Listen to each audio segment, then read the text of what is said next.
Hello, hello, hello, everyone. Good evening. Good to see everybody coming in here tonight. All right. All right. There we go. Karen A., you're number one in here tonight. Number one. All right. Here we go. She's happy face. Number one. Oh, Miss Justice 1111. Number two. There we go. Amen.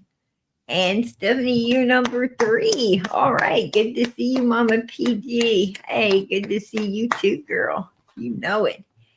Number four, Deputy Sheriff. Hello, everyone. Hello to you, Deputy Sheriff. Number four in here tonight. Good to see you. God bless. And let's see, there's Janet and Sue. Good to see you guys. Oh, Purple Heart's beautiful. Absolutely beautiful. Let me get on down through here. See, there's our Australia. How you doing, girlfriend? Good to see you. PG, much love and prayers. Hey, girl, love and prayers to you guys too. Amen. And Jean, how you doing, sweetie? Hi, everyone. Hope all are well, happy and healthy enough. Amen. Hey, girl, God bless. God bless you. Okay, let's get down through here. Ruby Rainmaker, how you doing, sweetie? Oh, that is absolutely beautiful. Justice for summer. Amen. Amen. Absolutely. Let me see who else I've got down through Australia. That is beautiful. Beautiful. And yes, please hit the thumbs up. Hit that thumbs up button. Show these missing kids some support. Amen. Show Summer's channel some support. God bless. Hey, Seeking Truth, how you doing, sweetie? Good to see you. I'm trying to get down through here. I just don't want to miss anyone. Hey, there's Karen. How you doing, sweetie? Says hello all. Hello to you. Hey, Spunky, how you doing, sweetie? Candy, how you doing? Good to see you. I'm trying to get to the bottom here. Oh, Sunflower May, how you doing, sweetie? Good to see you. Hello, everyone. Hello, hello, hello to you. God bless. And 1956, how you doing, sweetie? She says, good evening, everyone. Good evening to you. Hey, Anna, Georgia's wild child. 2 cents. Good. I like that. 2 cents. And let's see. And there's Dila. How you doing, sweetie? Brenda. And I think I'm PG's little girl. There you are, girl. And Dreven Mama. Don't want to miss you guys. Don't want to miss you. God bless. Oh, that's beautiful, Karen. Absolutely beautiful. All right. Let's get this party started. All right. Let's get it started. PG is a little. I come in pretty late, but a lot of people stay up late. I know I do. Hold on 1 second, you guys.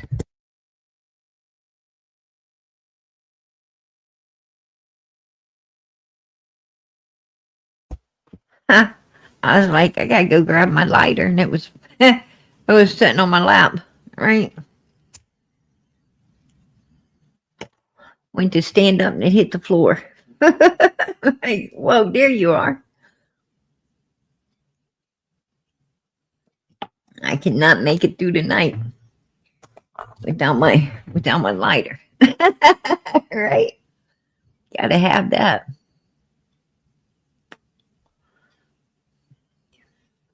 Hey, Prayer Garden, how you doing? How you doing, Rebecca? Good to see you, sweetie. Good to see you. I wanted to bring some things to light in Summer's case. I'm going to tell you early on, very early on. Hey, Wendy, I see you, girl. Good to see you in here. God bless. Very early on, I had a feeling that it wasn't somebody, it was like a lot of bodies, right? In the Summers case. Her case just seemed really airy, to say the least. Really weird, really airy. Not your normal, it wasn't your normal missing child's case, where, parents are into a dispute and possibility that, one parent or the other might have done something, or,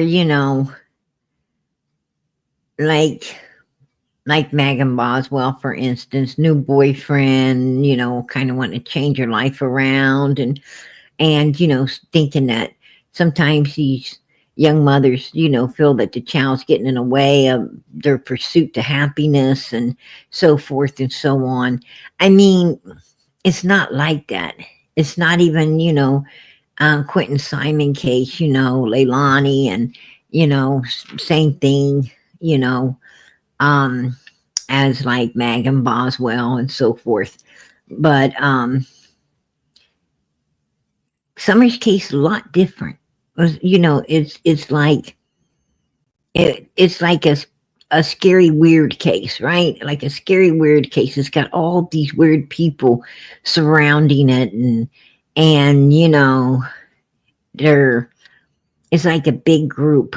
It's like a big old group of people, all holding some dark secrets and all playing some, bullshit games, and they all seem to be packing the same scenario. It's really weird because you got all these different families, but they're kind of like,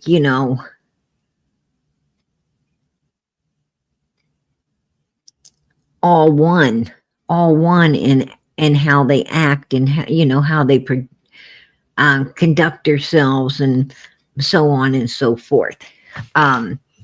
It's very strange to say the least. And and way early on, I was hoping these people would be, their own people. I was hoping that like they really would be their, like the neighbor next door type people. But they're not. They're not. They're like more like, Rosemary's Baby type, like this whole place is, weird and strange. Kind of like, some Children of the Corn type stuff. Where they're all one, right? They might live in different houses, but they're a group, and a group that's, very close knit and affiliated together. And that's super weird, especially when a 5-year-old child ends up missing out of this, this big group of people. And all of them seem to be very sinister, very sinister people. None of them, like, in your mind, I mean, like in my opinion, if any of them fell over, I would expect to see them in Hades, right? That's the vibe. That's the vibe they put off. That it's just the type of people, is what you're looking at. And that's my opinion. When I see any of them, right? When I hear or see any of them, that's my opinion. Boy, I hope you don't get took today or tomorrow, because I don't think you're going to make it. Because you're really weird. Like really freaking strange. You're really weird. You say some crazy things. And I mean, you're evil and you seem really super ungodly. And something ain't right here. And they all, fit that narrative, right? They all fit the narrative.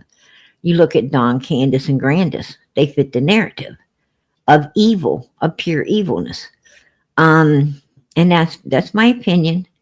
Jody Sue and Andy and them. Same scenario. You take Hunter and his family and them. I hate to say it, same scenario. Um, you know, like all of these people involved in all of this. And at the time, Fred and Laura as well, right? At the time, Fred and Laura as well, and Chad Arnold's and Jimmy Long's and Marlena Crawford you know and her family, and I mean all of these people is like, whoa, how could so many people be so close knitted and so mother freaking evil and all, playing the same type of games, and like none of them have a conscience, right? Like none of them have a conscience. None of them, seem to have no mercy on little Summer. They really don't want to talk about Summer. They want to talk about everything but Summer. And they're all like, they're all seem to be fiending for the same thing, you know, mostly, illegal substances, alcohol, and money to get that stuff that they're fiending for, any way they possibly can. And they all, don't. None of them seem to have no pride, right? None of them seem to have no pride, which is, you know, really odd and weird to me as well. And let's throw Hunter's dad in there too. Let's throw Andrew in there too, because he's a sinister weirdo as well. And Hal, his old lady, don't seem far from him, right? The lady he's living with right now. I mean, she came out. I heard her talking, and it's like, whoa. I mean, where the hell did that come from, right? I mean, these people, in my opinion, they all seem to have crawled out of hell. If you ask me, put a one in the chat if you agree, because that's what that's the vibe I get, that all these people crawl straight out of hell. That's my opinion. When, I see and hear them, and the way they talk, the way they walk, the way they conduct themselves, all of their actions, it is what it is. And, I'm going to tell you, for Summer's sake, I'm not going to sugarcoat it. I'm not going to sugarcoat nothing, because, we ain't got time to sugarcoat things in a missing child's case. And I'm not about to. I've always spoke up. I've always spoke clear, and I've always, spoke the truth. And I'm going to keep on. I'm going to keep on keeping on.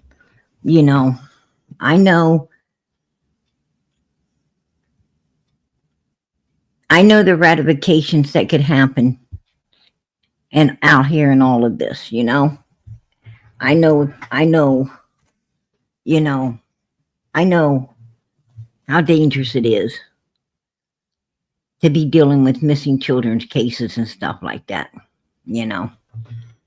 I tell you what, in this world today, everything seems dangerous, right?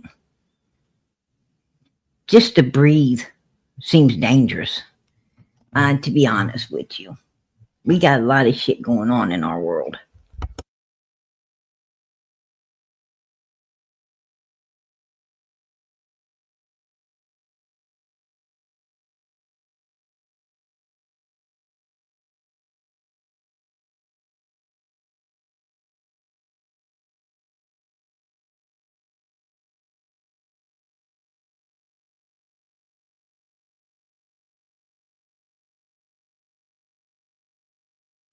Sorry about that, you guys, but I had to turn on the fan.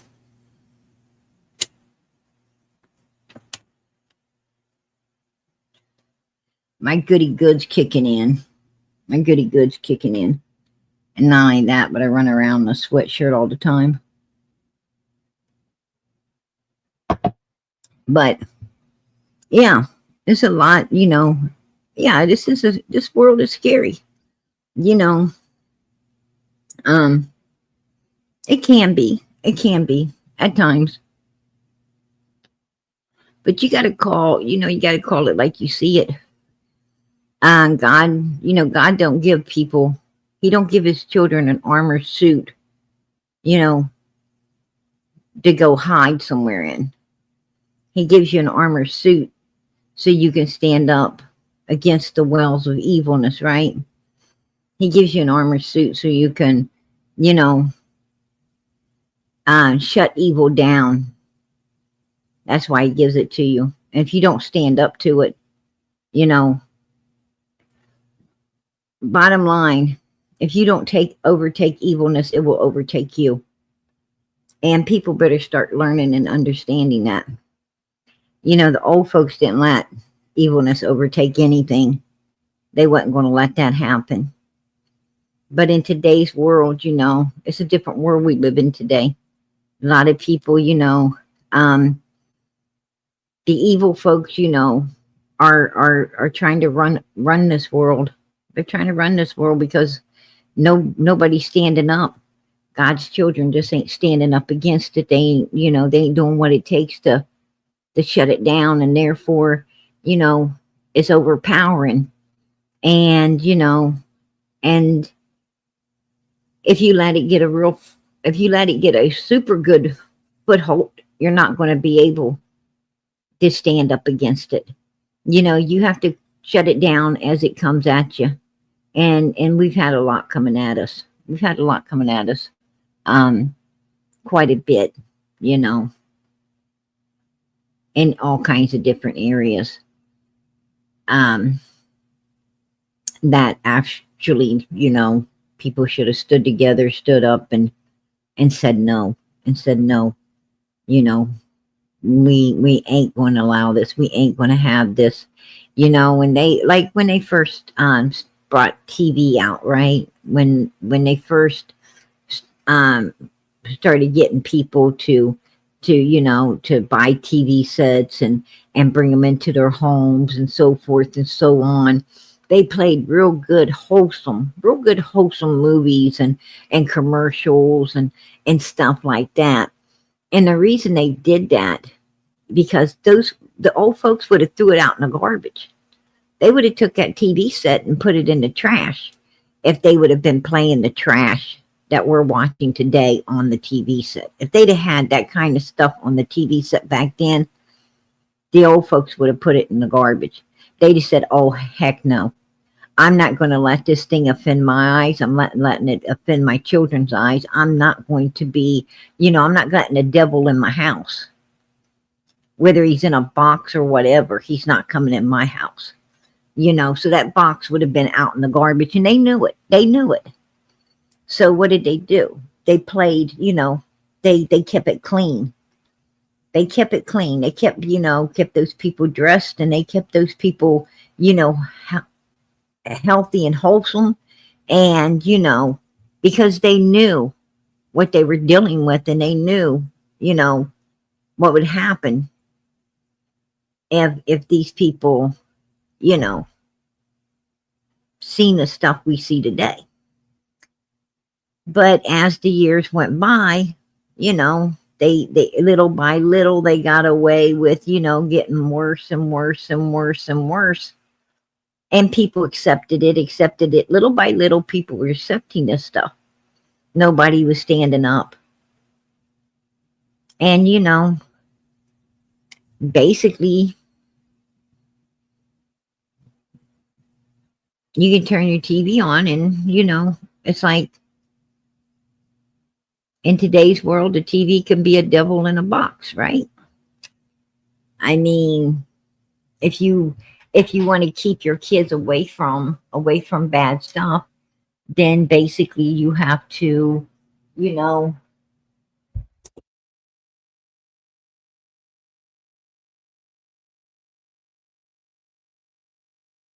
basically you have to um watch DVDs, or you know, get the older, the channels that play old movies and stuff, and and pretty much trust your kids to watch it instead of the new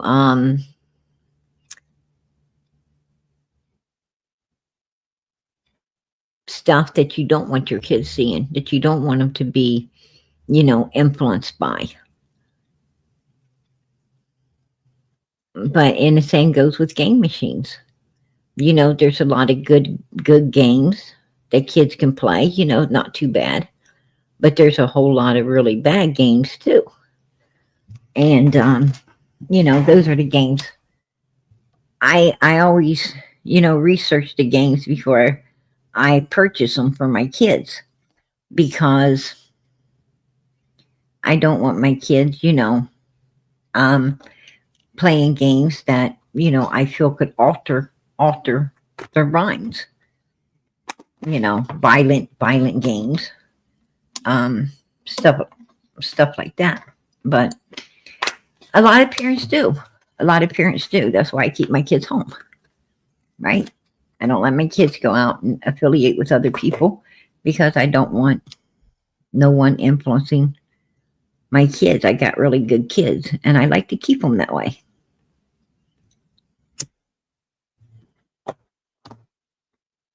You kind of, I don't overly agree with everything about the Amish, but I do think the Amish have one thing that everyone could learn by. Don't let outsiders come in and influence your life. I got to give them props there. You cannot let outsiders come in and start influencing, you know, your children, your children, or anything else. You know, they they have a right to live the way they want to live, and you have a right to live the way you want to live. I personally like to live wholesome, but the point being is, there's nothing wholesome about 110 Ben Hill Road. There's nothing wholesome about this group of people who surround Summer's case. Nothing wholesome about them at all. You know, and people, there's a lot of cases like Summer's case. There's a lot of cases like it. Matter of fact, I was looking over Tennessee's missing and exploited children today. And I took note that, Summer and Sebastian ain't the only kids in Tennessee that hasn't been found. I mean, young children. I'm not talking about teenagers. I'm talking about young children. Matter of fact, there was a brother and sister that disappeared in a fire in Tennessee. There was a house many years ago.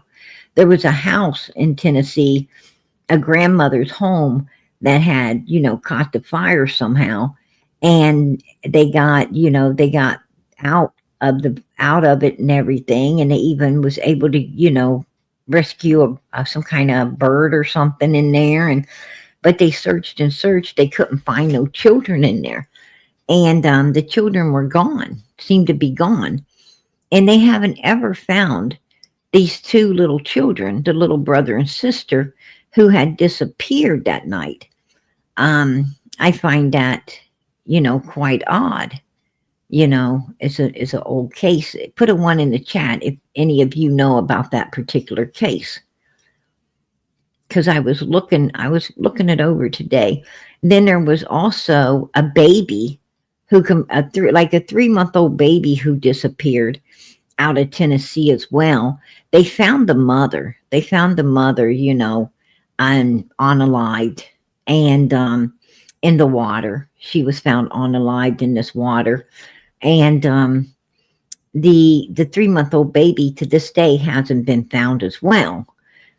So, Tennessee's got some history. They got some history with not solving cases, right? When it comes to missing children. I just,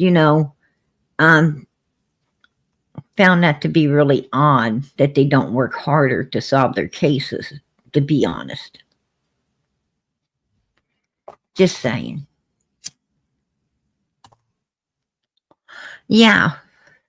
Actually, I heard that Summer had been taken off of 2 different sites.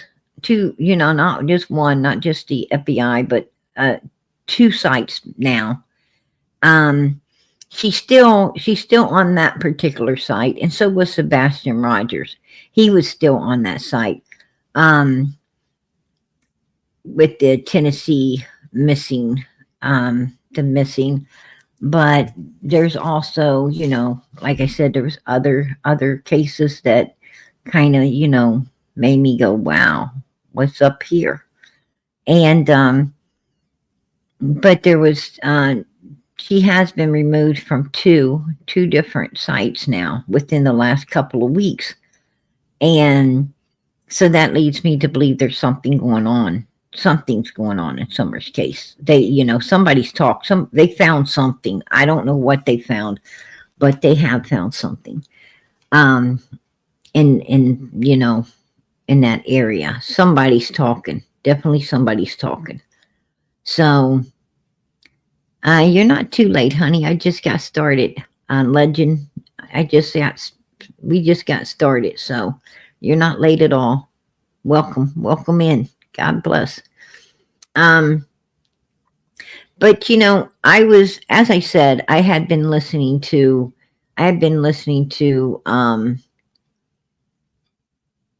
some of the old footage and stuff of Hunter and Andy's and Jody Sue's and their stuff over the the few days that whenever I get time, I stay very busy, but whenever I get time, I jump on, as all of you do too, I'm sure. When you're when you're working and you take your 15-minute breaks or your lunch break, or you finishing up with everything at the end of the day, closing out, for the day. I have a habit of then checking, I check the Facebook, I check different sites, I check different things, I check news articles. I do a lot of research, not just on Summer. I'll look up Jack and Lily. I'll look up, Sebastian Rogers. I'll look up, see if there's anything in Michael Vaughn's case. I just, have a need to keep up with all these kids. And, particularly Summer, but, other kids as well. And I do a lot of research. I listen to all these people talking, especially suspects and so forth, and the main people around the cases. I listen, to try to listen to everything I possibly can, to kind of get an ideal of, who this person really is,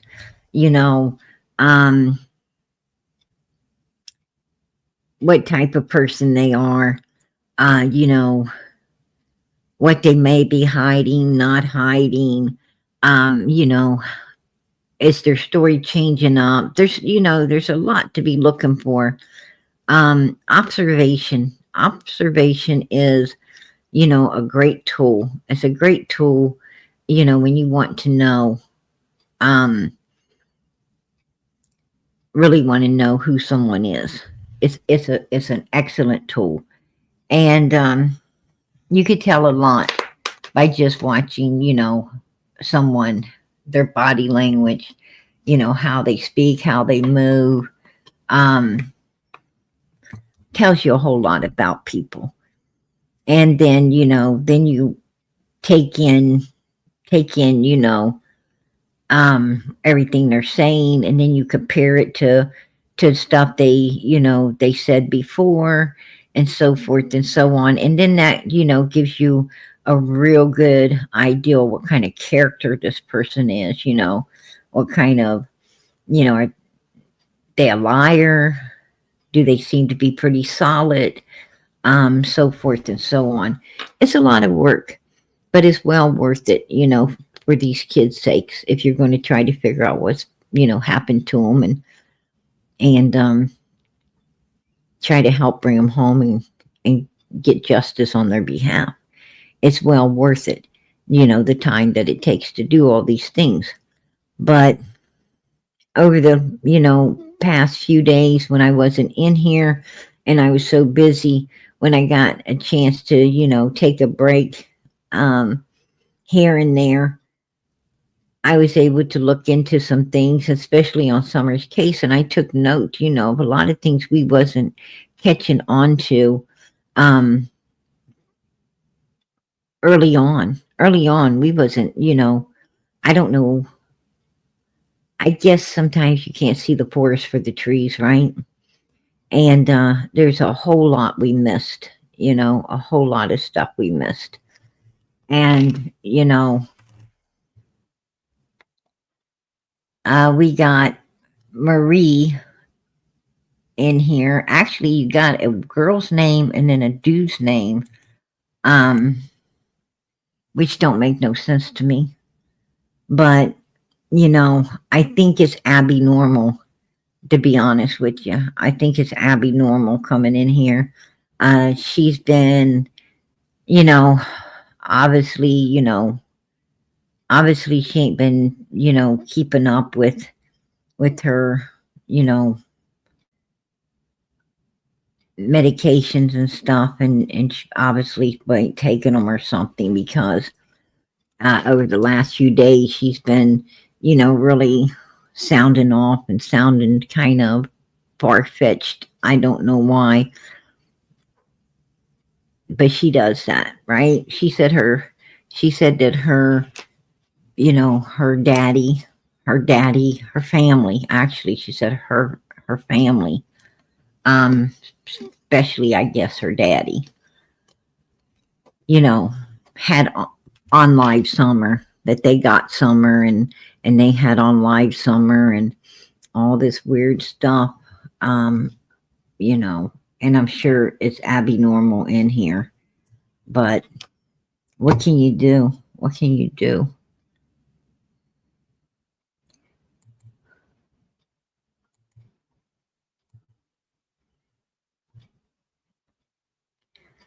As it just is what it is. And tonight I'm not going to let anything interrupt what I'm about to bring out here, because I often thought that there was something really sinister and weird about Summer's case and the people surrounding it. As I have done more and more research, and with what knowledge I have, when it comes to occults, and I'm not talking about some church, people, I'm going to tell you, the devil's been around for thousands of years, and the devil always outsmart humans. He'll always outsmart humans, because he's been around so long. He knows every trick in the book and then some. And and we got to remember, he was hurtled out of heaven. The devil was, once up there, so he's definitely got it. It ain't going to be nothing for him to deceive and trick humans down here. And evil people want you to believe. See, the way they want to keep you out of the church house, and get you on the path to 666, is by telling you, oh, churches are cults. I know churches ain't a cult. So I'm going to tell you something. There's a lot of different churches out there, and as long as they're all reading out of a Bible and they're talking about God Almighty who sits in heaven and Jesus Christ, his Son, who sits at the right hand of the Father, as long as they are telling you, about God Almighty, and they're reading out of the number one best-selling book in the world and always has been, that good old Bible, and they're not no occult. I'll tell you that right now. Now, they might, not believe the way you're supposed to believe. There is some churches that, and it's not their fault. It's not their fault. They're just misinterpreting the Bible that they're reading. Some people do that. And, and they get other people, to believe that way as well, which ain't a good thing. But there is a right way to believe. But no church is an occult. No church is an occult that's holding the Holy Bible in their hand. An occult is people who worship Satan. They draw pentagrams, they burn candles, they, read out of, witchcraft books and things like that. They play with Ouija boards. They, play with tarot cards, and they do all of that kind of stuff,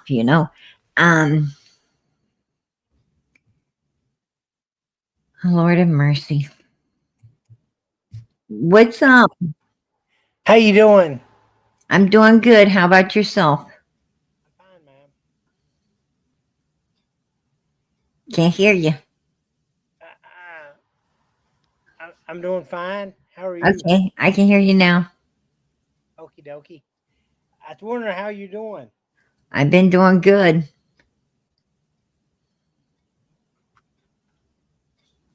So how's everything going? It's going fine.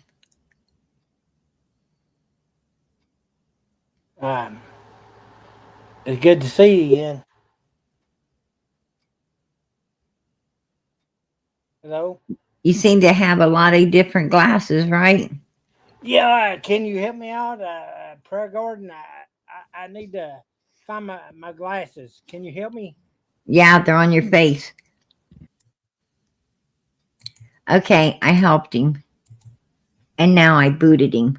I'm not gonna put up with any distractions tonight. And I always notice he pops up and wants to be a distraction. Where did he come from? Does anybody know where this guy came from? I mean, I know he was on Ziggy's. Yeah, where does he come from? Because he lives in Tennessee. That's a given. And he mentioned that he did know Don Wells, had worked with Don Wells before. And I know he's been quite a distraction out here. He don't seem to have a wife. He don't seem to have a wife or a family, and he seems to be into that construction and into the alcohol and everything like that. I'm just wondering, where he came from and why is he interested in Summer's case to begin with? I've got some questions, some questions where this guy is concerned, especially since he's been trying to, come up on panels and kind of deter you from talking about Summer's case when it's super important to get information out there, right? That just don't make no sense. I mean, is he helping out? Is he trying to help out the Wells by doing things like this? Or, I'm not sure. I'm not sure where he's fitting into all of this. It just seems to be, quite suspicious, if you ask me. There was, some other stuff was quite suspicious too. I'll be bringing out later, later in the week that I have also found. I've been finding a lot of weird stuff surrounding Summer's case. a lot of weird things surrounding Summer's case. And I will get it all out here to you guys. But I've been doing my homework for sure. But I'm and like this solo cup guy. I'm telling you, this is a group of mother freaking people down there in Kingsport and Rogersville, Tennessee, and it's a big group. I mean, I think it's a lot bigger than we know. I think it's a lot bigger than we know. And if you want to talk about an occult, I think these mother freakers are it.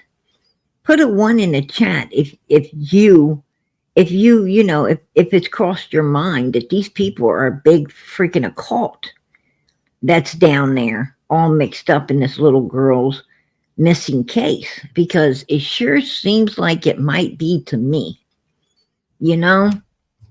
Just saying. I mean, I've got some pretty good knowledge on how occults operate. I wish I didn't, but I do. And and some of the language they use, some of the things they say and some of the things they do, and no, I'm not into an occult. I would never be in one. No way in hell. I'm going to tell you something. I like living for eternity too much to ever get into some weird stuff like that. I like knowing that I'm going to have everlasting life in heaven, right? I'm not going to let no one sit around and tell me that, oh, you did this and you did that. And I don't care what you done in this life. You can go to heaven, Paul in the Bible, right? Paul was an unliver, and he was accepted. He's going to heaven, right? Probably already there. David, right? David was an adulterer, and God forgave him. He's going to be there for eternity too. I mean, a lot of people in the Bible, they messed up. Everything from unliving people all the way down to just being a thief. Matter of fact, the person hanging on the cross was one, right? And Jesus said, he said, Lord, forgive me. And Jesus said, this day you'll be you'll be with me in my Father's house. So, and there you go. And nobody's going to tell me that, that anything I ever done is going to get me put in the wrong place and I might as well just, be evil. No, I'm not going to be evil. I'm like every other human. Sure, I've messed up in my life, but you know what? God still loves me and I love God. And that's just the way it is. And I'm not going to let nobody steal my glory. Nobody's going to steal my glory. Oh, hell to the no. I'm going to hang on and keep that. Absolutely not. But these evil people, they'll try to steal your glory, and they'll try to, a lot of people think because they do this or that, they're going to the wrong place, and they might as well just be evil. No, that's where you messed up. You should never have thought that way. You should have stuck with God and just, ask for forgiveness. And if you're doing things you shouldn't do, just stop it. Because, this life ain't about nothing except showing God that you could be good enough to live forever and ever. And this life is so short, you better be doing all you can to be proven to him that you can, that you are worthy to be with him for eternity. I don't understand evil people. I don't understand why they want to be evil. I don't, because I know when they hit Hades, they're not going to want to be evil no more. I know when they get to Hades, they're going to wish they would have been saints their whole lives and helped everybody instead of hurting them. I know they're going to wish then that they didn't ever do anything to no one in this world, but it is what it is, right? Too late. Too late. Should have been thinking about that now. It's the way it is. But people are evil, right? That's true. Mother of a legend. What's up? Hello? I'm sorry. I sent you some things in your messenger about a Jason Jensen. He's a PI. Right? Yeah. Yeah. I got it. I got that. He's over at White Boys right now, I think. Or he was. He said to somebody, he was saying something about tell on your brother and they probably won't do anything to you. I kind of felt that he was talking to Marlena Crawford, to tell on her brother. I think he meant maybe brother-in-law, which is, Chad Arnold. But I'm not clear. I mean, because he wouldn't say who he was talking about. When you know how Blue Solo Cup came in your chat? Absolutely. And he did this before, and Looked him up. I've been watching his pattern. I looked him up, and since that Jason Jensen come out, right? Right. I looked him up a while back. He does have brothers. Blue Solo Cup. Uh-huh. Right. Now, I don't know if he has anything to do or knows anything about it, but it just seems funny. Jason Jensen comes out and then he pops up again, right? Well, Blue Solo Cup has been popping for a while now. I think he started at Ziggy's, if I remember right. Yeah. And then he, I think he's been to like Day Days and to some other places, and he comes here once in a while. But I took note that, he seems to pop up when what's in the title seems super important. When you're trying to get something out that's important, he will pop up and be a deterrence. And I'm starting to wonder if he knows something and he's just afraid to say it. I think, well, I tell you, I'm going to bring that out, hopefully maybe tomorrow night, if not the day after. But I got some more stuff that's going to curl everybody's hair, when it comes to Kingsport and these people and the places these people's been and the people, the pictures of who they've been with.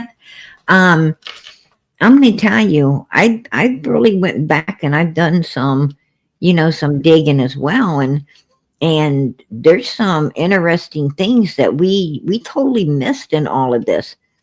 Like, so I don't know, girl. But I just wanted to let you know I sent you that stuff and I'm going to jump down. And don't leave me yet.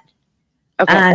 Can you give me a little more information and knowledge on this particular guy that, this creator? Because I know he seems to be pretty new out here. I was checking out his sites today. He's a PI. Yeah. He says he is. I don't know what he is. I haven't really been able to look into him yet. I friended him on Facebook to look into him.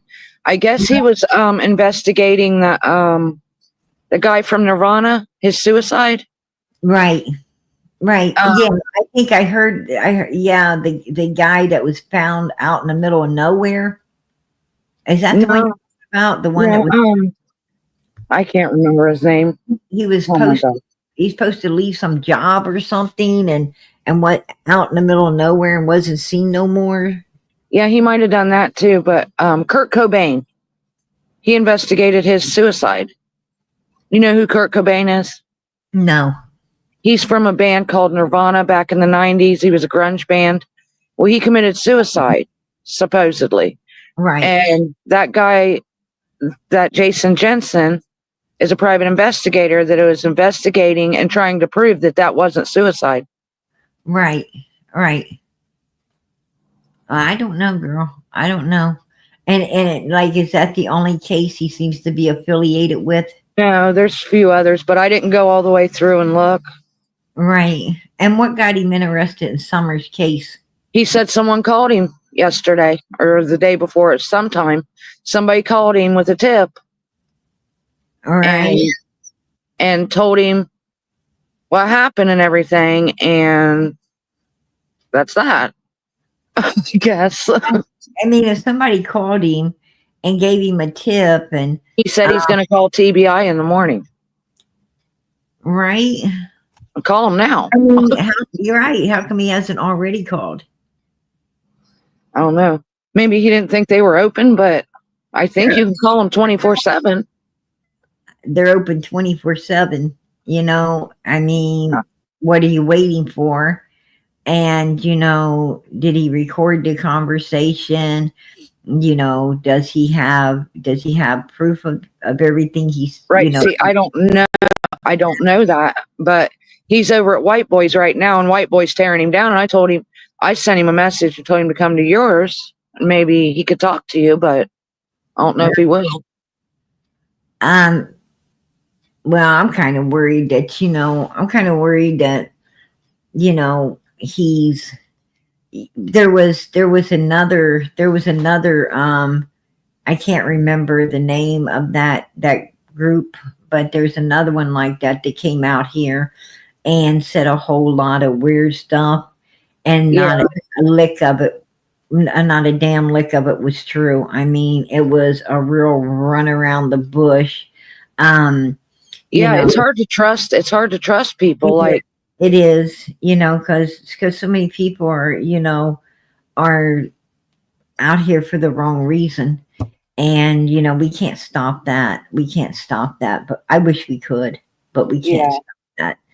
You know, I just, I question people's motives. That's for sure. Yeah. I was thinking maybe you could ask him questions. All White Boy seems to be doing is tearing him down. He was in the chat. White Boy was tearing him down. Yeah. He didn't go up on White Boy's panel. He was just in White Boy's chat. As far as I know. And, I wonder why White Boy would be tearing him down, because, I mean, as long as he's not, implicating the Wells, it seems like White Boy would, be all, nicey nice and for that, because White Boy's main focus is keeping his lips on the backside of Don and Candace Wells, right? Yeah. And as long as this guy was kind of like staring away from, the Can truth. you let your chat know that I'm not Crystal? That you're not who? Crystal. Are you telling me that you are Crystal? No, somebody in your chat is saying that I'm Crystal, and I'm not. And I don't know. Maybe you sound like her to him. I don't know. But yeah, I appreciate you coming up and and letting us know about this particular person. I appreciate you hitting me up on Facebook and letting me know as well. I used to go by Pink Lotus. Right. I remember that. I'm not Crystal. Right. I'm gonna tell you, in honesty, I think Crystal's been off her freaking rocker here lately. Something, ain't right with the girl. And you kind of feel sorry for her, when you see somebody that far-fetched, comes out here saying that her dad and her family, you know, got Summer and unlived her and did all these evil things. And man, where the hell did that come from? Yeah. That was just really weird. But I'm And gonna jump down now. all right, girl. God bless. Much love. Thank you for letting me up. You're welcome.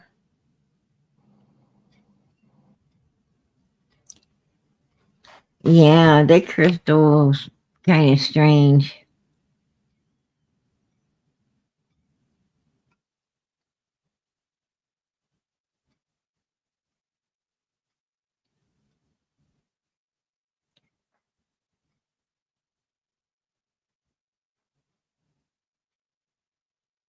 He's legit. I don't know. I don't know who this guy is. I do, you know, I know that a lot of people's been sending me, you know, his information and stuff, and I have, you know, I have no idea who this PI is supposed to be. But you know, like I said, I have my suspicions, you know, as to you know why. I mean, do I believe that he got a phone call? Um, Not really. Not really. Do I believe that someone confessed something to him? No, because there's a $250,000 reward.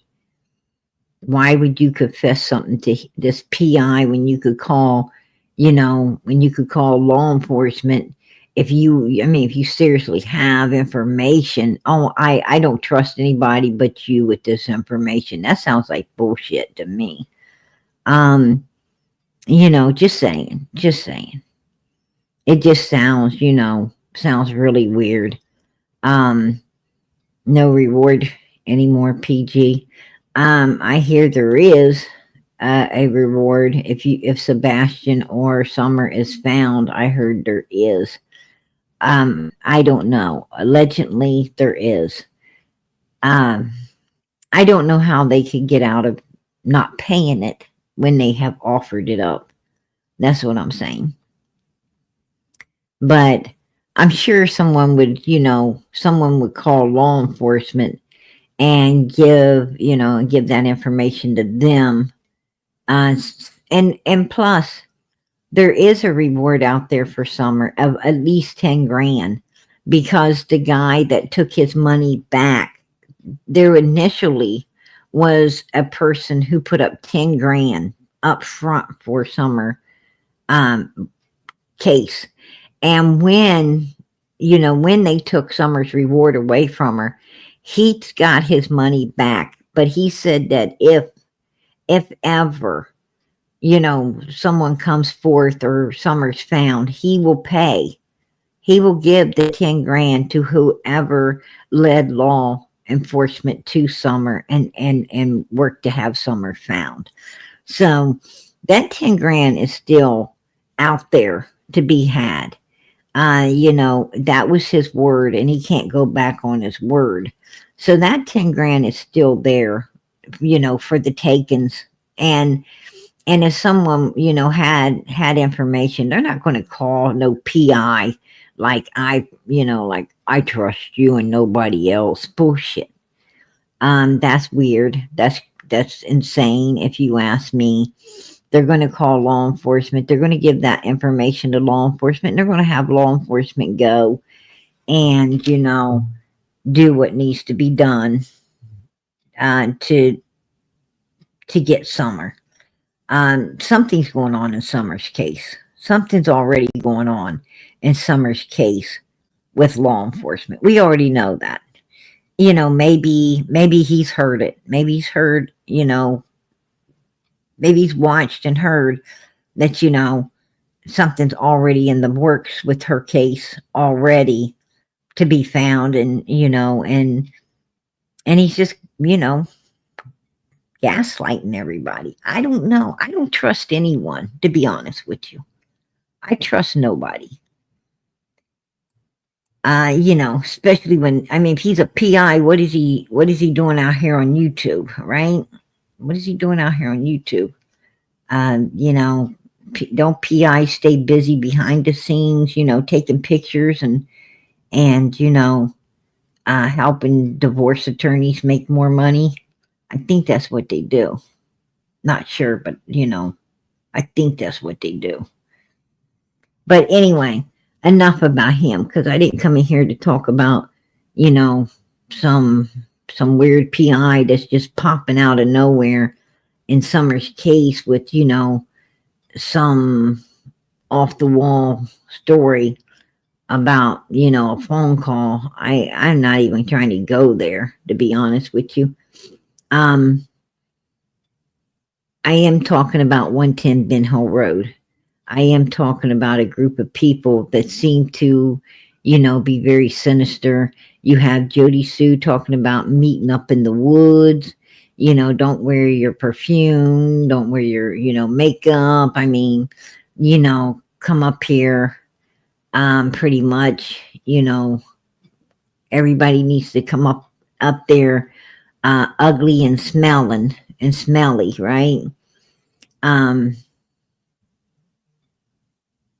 To hang out, you know. I guess they feel like they got to be ugly and stanky to call up the devil or whatever they're doing up there, you know. If you ask me, that's my opinion. But she was talking about people, you know, people coming up into the woods, and you know, I'm going to tell you what. The only people meeting up in woods today are people doing some satanic weird shit. That's it. And you know, put a 1 in the chat if you agree with me, because I'm going to tell you that's the truth right there. That's the truth. Just saying. I don't go hanging out in woods, but I know people that do. Right? I know people that do. Just saying. I know people that like to hang in the woods. So, you know, it is what it is. There's a lot of weird people.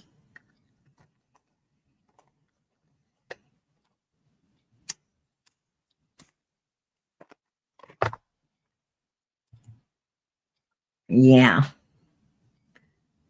You know, that's pretty much it. That's where, you know, that's where they meet up. That's where they do, you know, do some real weird stuff. You know, just because they, you know, they feel all one. They feel all one with nature and shit. You know, something. Something. I don't even know. But anyway, I want you guys to listen. I want you guys to listen to some stuff I found. A drug dealer, you know I don't do that stuff on the phone, bro. I don't do that. Let me tell you, I hang around too many old heads. Now, I don't know if any of you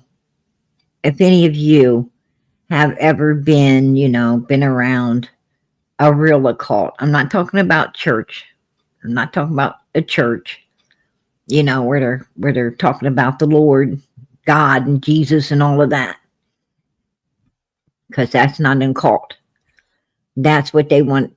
That's what evil wants you to believe is a cult, so that you stay away from that, and maybe they can, you know, coach you in to the other place, on the real one. So you know, make sure, be smart, use your own brain, you know. I'm gonna tell you,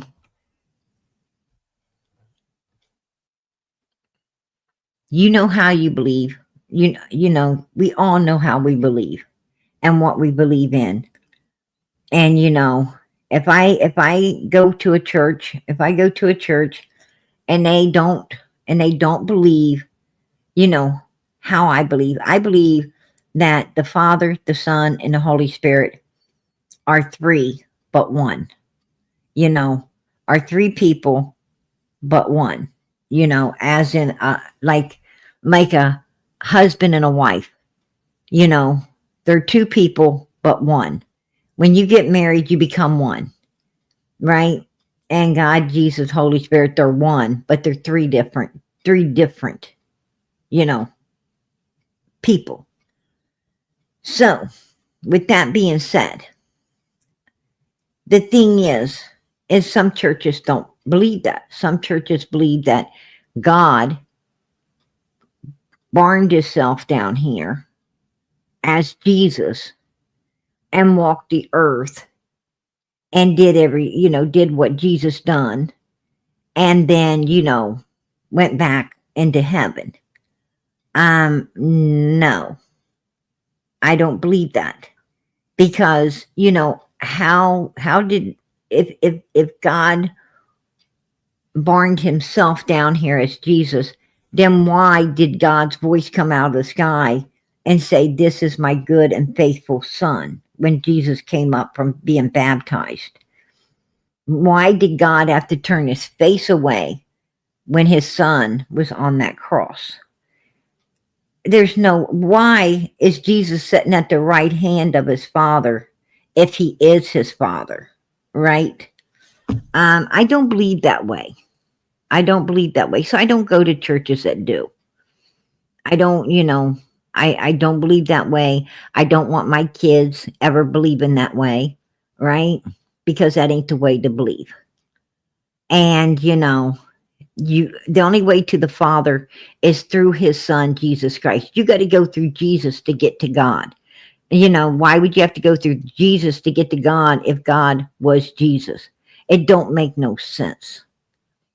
That's irrational thinking, if you ask me. But, some people believe that way. I just don't go to churches that do. I go to churches that believe the way I believe. And, and that's just, the way it is. So, everyone knows how they believe. Go to the church that suits you. Go to the church that suits you and suits your needs.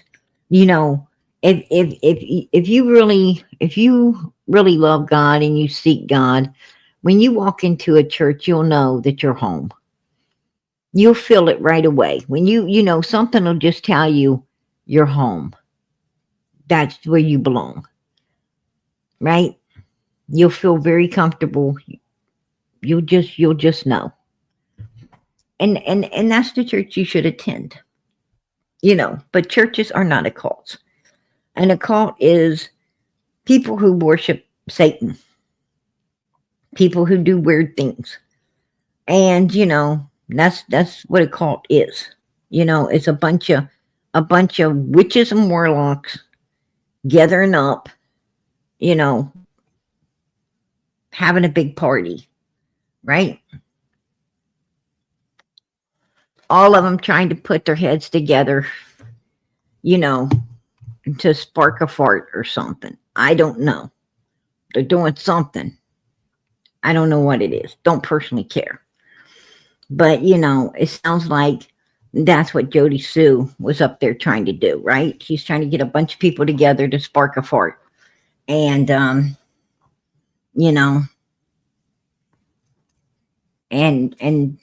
don't wear no perfume or anything, or wear no makeup, because everybody wants to be able to smell that fart when it gets sparked, right? That's what I was getting from what she was saying. But anyway, let's listen to what Hunter said. I know way better than to do stuff over the phone. I'd rather throw that phone. My girlfriend has the phone while I go see my big homie. That's all I gotta say. Talking about drugs, I mean, I don't know about drugs, but weed, like they. Now, Hunter said, old heads. I hang with old heads. Well, I'm going to tell you, if you know anything about the occult, you know that they're always talking about heads, right? Put a 1 in the chat if you know anything about the cult and you know that they're always talking about heads, right? Destroy the head and the body won't be able to make it, right? Destroy the head and the body won't be able to make it. Things like that, right? Old heads, other heads, what, that's, yeah. Okay, we got some people affiliated here, knows how the cults talk. Yeah, because that's how they talk. That's how they talk. Exactly. Tell the kids go downstairs or go outside. So, so-called alibi. I can only say that I was there till 3:30. So, some dude named Andy. That's all I know. He worked at a mechanic shop and he sold weed. That's all I know. I can only say I was there till 3:30. Candace supposed to have been home by 3:30, Hunter. You was only there till 3:30. Oh, there was some shit going on. Some dude, she was on the phone with some dude. So with that I guess was just some random dude was walking around her house. Yeah, he was just letting her know that he kicked her off. They kicked him off.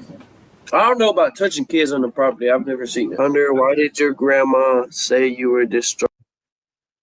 Now, he just tells us that there's a guy up there wanting to touch kids. Then he tells us, and he says, he was only with it till 3:30, right? Which means, I had, this feeling. I had this feeling. Somebody, I believe, was trying to come up. If you was trying to come up, please, I'll send you the link so you can try to come back. Tonight is going to depend on who you are, if you get up on panel or you don't. It's going to depend on who you are. I'm not letting solo cups up. Just saying. But Hunter tells us that somebody, let's start over, and I'm going to point out to you all the places that is a concern. It's a drug dealer. I don't do that stuff on the phone, bro. I don't do that. Let me tell you, I hang around too many old heads. Right there, old heads. Old heads. That right there, when they talk about the heads and so forth and so on, that is actually occult talking. That's you're into a real bad group of people when you use these phrases. I know way better than to do stuff over the phone. I'd rather throw that phone. My girlfriend has the phone while I go see my big homie. That's all I gotta say. I know better. I know better than to do this and to do that. He's been groomed well. He's been groomed well. And that's what occults do. They groom. They groom people, especially children, very well, because they want to groom them up to become like they are. So they groom them very well, and they teach them very well how to be very evil, very young. About drugs, I don't know about drugs, but weed, like they tell the kids go downstairs or go outside. So they tell the kids to go downstairs or go to outside, and so if they tell the kids to go downstairs or go outside, and these kids are used to going downstairs or going outside, the point being is they're not going to walk these kids over to the door and say, somebody watch this kid. I go fix grandma's brace on her knee, right? Her knee brace. They're not going to say that because they tell these kids that, this is adult talk. You guys get out. You guys don't go, you're not going to be listening. You go somewhere else. Well, we're conducting stuff that, ain't none of your business, right? We're buying the stuff to sedate you, and we're, talking about certain things we don't want you to hear. You need to, get out or go somewhere else where you're not going to be an earshot of what we're saying. And, So these kids are used to being off and out and away on their own. So you're not going to walk one all the way to a damn door, on a hill where there's nobody else around and say, hey, you need to watch this particular child. That's bullshit. So-called alibi. I can only say that I was there till 3:30. So only there till 3:30. So what he's saying is, he hung around until 3:30 that day, and what was, he was shaking in his room. He was shaking in his room for a while Summer was getting dressed and so forth and so on. And that's another thing I'm going to prove tonight. Another thing I'm going to prove to you tonight is that boy lied. That boy's a damn liar. I'm going to prove that to you. That Summer was dressed at Allison's house. That's my opinion. I'm going to keep it, but I'm going to prove to you why I truly believe that. some dude named Andy. That's all I know. He worked at a mechanic shop and he sold weed. That's all. And some dude named Andy. He worked at a mechanic shop and he sold the goody good stuff. Okay, Hunter, you know Andy then. If you know where this man works, if you know enough about this man to know exactly what kind of job he has and where he works, then you are affiliated with him. You have been around him. You have talked with him. You have, asked him, what's up? What do you do? You've talked to him about cars. You've talked to him about stuff because that's the type of kid you are. You like to talk to people and see what interests them. And then you can hold conversations, and that's what you can talk about when you're around them, because that's the kind of manipulating person you are. You have, been groomed and prepped to know what and how to maneuver yourself around people by getting to know who they are and what they're interested in, so that you can work yourself in and feel comfortable with them. So you have had to have talked to Andy. Andy would have had to tell you what, you're probably like, what's up, man? And he, what do you do for a living? Well, I'm a mechanic. Oh, wow, really? And then now you can talk about cars with him, and you can talk about this and that part of the car that needs to be fixed, the brakes, the engines, different things where it comes to the mechanicals of a car, right? And this makes you feel bonded to old Andy, who has the goody good stuff, which you really like. And you were working a job, probably, scoring some of it here and there from old Andy. So, if you're such a liar. I mean, that right there shows that, you say you don't know him, but you do. But you do. And you let us know that you do by telling us where he works. You messed up, man. You messed up. If you don't know somebody, then you sure the hell ain't going to know where they work. There is people that I don't know, like people I don't know, like at my church, maybe somebody will be talking about Brenda. I don't know who Brenda is. I don't know where Brenda works. I know nothing about Brenda. I know what she looks like, and I've heard the lady say her name, but I do not know her. Now somebody asked me about Brenda, I would have to say, I don't know Brenda. I've seen her. I know her name. That's all I know about her. Well, where does she work? I don't know. What did she like? I don't know. What did she sell? I don't know. Because I don't fucking know Brenda. But you know what? If I knew where Brenda works and I know what Brenda sells, then I would know Brenda, right? Because I would have had to talk to Brenda. There you go. I mean, that's freaking common sense, right? That's common sense. Oh, I know. Some dude. Huh? She was on the phone with some dude. So with that I guess was just some random dude was walking around her house. Now, I thought that there was a dude up there walking around named Andy. A. It started with an A. Andrew, Andy. The guy walking around, his name started with an A. Put a one in the chat if you remember Hunter saying this. Put a one in the chat if you remember him saying it was Andy over there walking around the property trying to touch children.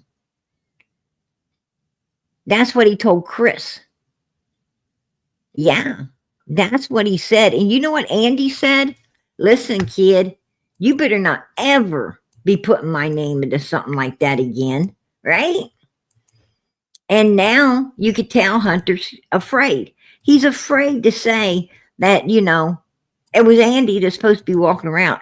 Hunter ain't saying, hey, man, it was supposed to be that Andy guy that works as a mechanic selling the goody good stuff that was supposed to be walking around over there on the property trying to touch up kids. Because, I'm pretty sure it is because I remember the guy's name starts with an A. I looked in her phone and it was an Andy guy that said, it's done, right? It's done. So, it must be this guy, Andy, right? But he's afraid. He's afraid. He has already been, warned. He's been warned. Put a one in the chat if you agree that he's been warned. It's common sense, man. Common sense that his story's changed up like this. He's done been warned. Not to be saying that again. Yeah, he was just letting her know that he kicked her off. They kicked him off. I don't know about touching kids on the property. I've never seen it. Hunter, why did your grandma say you were distraught and rocking back and forth at the game were swimming? Y'all ever get like quakes from like drinking too much? You guys ever get quakes from drinking too much? I thought that he only had one twisted tea. I thought that this boy's supposed to have one twisted tea. He says drinking too much. That tells me that he had a lot more. Candace must have brought some stuff with her. She must have brought, some stuff to mix with that twisted tea. If you ask me, put a 2 in the chat if you agree. Because he said drinking too much. So it sounds to me like, they spent some time down there, getting his courage up to go out in the water and do what needs to be done, right? Put a 2 in the chat. That's my opinion. But put a 2 in the chat if it's your opinion as well. Yeah, I'm going to tell you, a lot of times people mix stuff. They mix stuff, so it ain't so harsh. To be honest, what I think is, like, they said there was some dude walking around the property. I think that she went off wandering and just got snatched up. Now, he said, what do I think? Well, seeing that I'm scared and I've already been warned by this big occult to, keep my mouth shut or I won't be, able to talk anymore kind of thing. This is my opinion of what this boy's saying, thinking and saying. He's like, well, I think she got snatched up. But then he retracts that. She has a history of like going in the backyard and walking in the woods with her brothers, but that's it. Oh, she has a habit of, going out walking in the woods. Who else walks in the woods? Jody Sue walks in the woods. Candace walks in. Candace was seen coming out of the woods, right, with Don Wells. Actually, Don came out, got in the car before Candace came. These people seem to be, all affiliated with woods. And what type of people are affiliated with the woods? I I think it's called an occult, the real kind, you know, the kind that worships Satan, occults. Yeah. Yeah, she's having twins. Yeah, we'll know the gender in 2 weeks. Yeah, they want to know if you think he's been kidnapped. No. Twins, but they're going to know the genders in 2 weeks. There's a liar. And who's the father of all liars? Who's the daddy? Who's your daddy when you're a liar? Satan, right? Satan. That's your daddy when you're a big liar. Satan's the father of all liars. The Bible tells you it. Satan is the father of all liars. If you're a liar, Satan's your daddy. That's just the way it is. Well, he's a liar. His old girl wasn't pregnant, let alone with twins, right? It was all lies. And I've got receipts to prove that too. If Hunter, I don't think Summer's so. been kidnapped. Now, that's when they asked him, do you think she was kidnapped? Listen to him. Yeah, they want to know if you think he's been kidnapped. No, I don't think so. No, he just barely said that he thinks that this weird guy took off with Summer, right? Wouldn't that be kidnapping? I think so. That would be abduction. And then they said, and his dad just said, do you believe she was kidnapped? They want to know if you think this. He's like, no, I don't think so. What the hell, dude? What the hell? You know, make up your mind, Hunter. Hunter, I don't think Summer's so. been kidnapped. No? No, he don't think she's kidnapped. There you go. He lies. And that's, you know, and what kind of people do this? What kind of people say one thing and then, you know, and 5-10 minutes say something else to try to, you know, fuck with people's minds and stuff. I tell you the kind. People who are into that weird shit.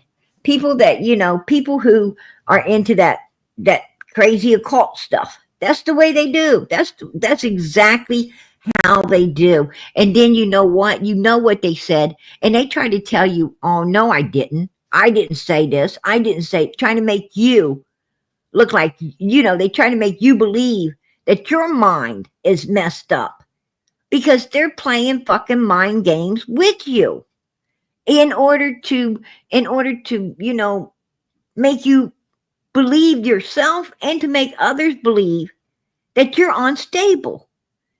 And that's exactly how these people work. Put a 3 in the chat if you know enough about the occult to know this is one of the games they fucking play. Yes, it is.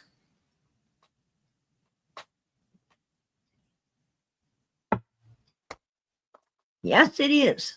It's one of the games they play. They have quite a few games that they play.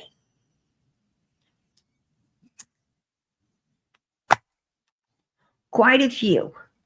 And I'm telling you now, that is one of them. Oh, yeah. Trust me. I'm affiliated with a lot of their fucking games, right? He gonna come this way and he gonna come fishing, then he gonna find himself either knocked out or something. I ain't gonna speak too much, can't do all that. No.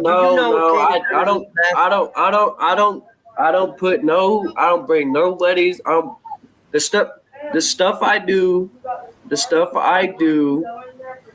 with the gang stuff, I don't bring around no family, no nothing. I don't ever do that in my life. Because I don't want them to know nothing about my family because something could happen to my family if I were to do something wrong. I'm way smarter than that. I have nothing to do with it. It was just a timestamp and that's it. So are you still... I mean, yes, because there's no way I could leave it without going in the box. Now, I'm going to tell you, I've been, trust me, I come from the hood. And I know that you can join up gangs. You can join up with gangs and you can lead that gang. They're not happy about it. They're not happy about it. They're not going to, overly like you getting out. It depends on how you get out, right? Like if you just, you just want to get educated, grow up and get away from all of that shit, they let you go. They let you go. They don't even care. I mean, if you get in there, and and you got some, you ran up some debt or something that you're trying to get out of pain get out of pain, then yeah, you might have some repercussions from that. But if everything's cool, you don't owe nobody, you don't have nothing, nothing hindering you from, walking, they let you walk. I don't care what gang you're in. Your ass can walk anytime you want to walk. You are free to go. You can pack up and move to any freaking place you want. You do not have to stay in their little gang. They don't care if you're in it, you're not in it. I mean, you're just one of the people hanging around. And you're welcome to hang if you want to hang. And if you feel it's too hot or it's too much for you, you go where you want to go, do what you want to do. You ain't going out in a box. You are not going out in a box, but I tell you where you are going to go out in a box. It's when you're in an occult. Now, occult's a whole different ball game, right? When you're into an occult, you ain't getting out. They let you know when you get in that your ass ain't getting out, right? And they let you know, they're the ones that threaten your family. They're the ones saying, we know everybody you know. And if you're going to join this, you better be in it for the long haul. Because we're not, with what the stuff we do, we can't afford to leak outside of this. So, either you're in or you're out right now. And if you decide to take the plunge and join in, well, you ain't getting out. I mean, there is people who change their names and do all kinds of crazy stuff. And I mean, they live in a life of fear because they once belonged to an occult, right? They live in a life of fear. They be hiding. They ain't nobody hiding from a gang. Ain't nobody hell no. Like if you were an old gang member, that's what they call them, old gang member. If you was an old gang member, you could go hook up with them and say, hey, what's up? Anytime you want, you could go visit up and you have no worries. And they always got your back. They always got your back, whether you're in it or you're not. They got your back. The occult ain't like that. You try to leave that occult, you better watch out. That's just the way it is. And most people are afraid. And they shouldn't have got into it to begin with. Right? Shouldn't got your ass mixed up in that to begin with. You should have ran like hell. You hear somebody talking about it, you need to turn ass and run. You're like, no, don't even, don't offend my ears with that shit. If you're into it, good for you, buddy. Stay away from me. Right? Do what you want to do. You pick hell, I pick heaven. You need to respect that.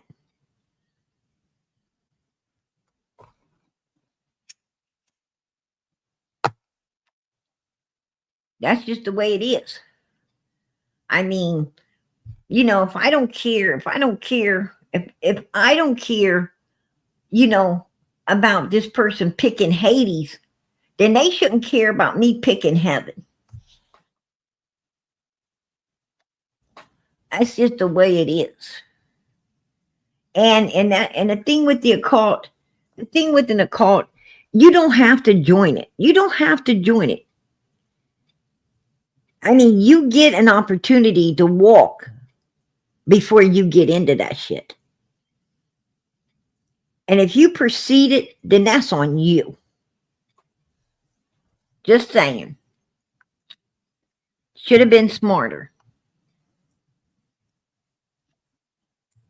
You get what I'm saying? But I Yup. don't do the stupid stuff I used to. It's not like back in the old days you gotta kill somebody to get in. Like the old days when you had to, you know, you didn't have to do that to get into a gang. I mean, if you were in a gang and, you know, something happened where you were forced, you know, to do something like that, or maybe you just did it. Maybe you just did it, you know? Maybe you didn't care and you just did it. You know, you got a notch. You got a notch, right? But you don't have to get, you know, you don't have to put a notch anywhere if you don't want to. You know, there is gang members that haven't ever unlived nobody. And there's some that have unlived quite a few people, right? It goes both ways. That, you know, that's pretty much, you know, up to you. That's pretty much up to you. You know, whether you're going to be evil enough to unlive people or not. That's up to you. And the gang members don't pressure you to be doing no shit like that. They don't be doing that. And, you know, but listen to what he says. But I tell you who does.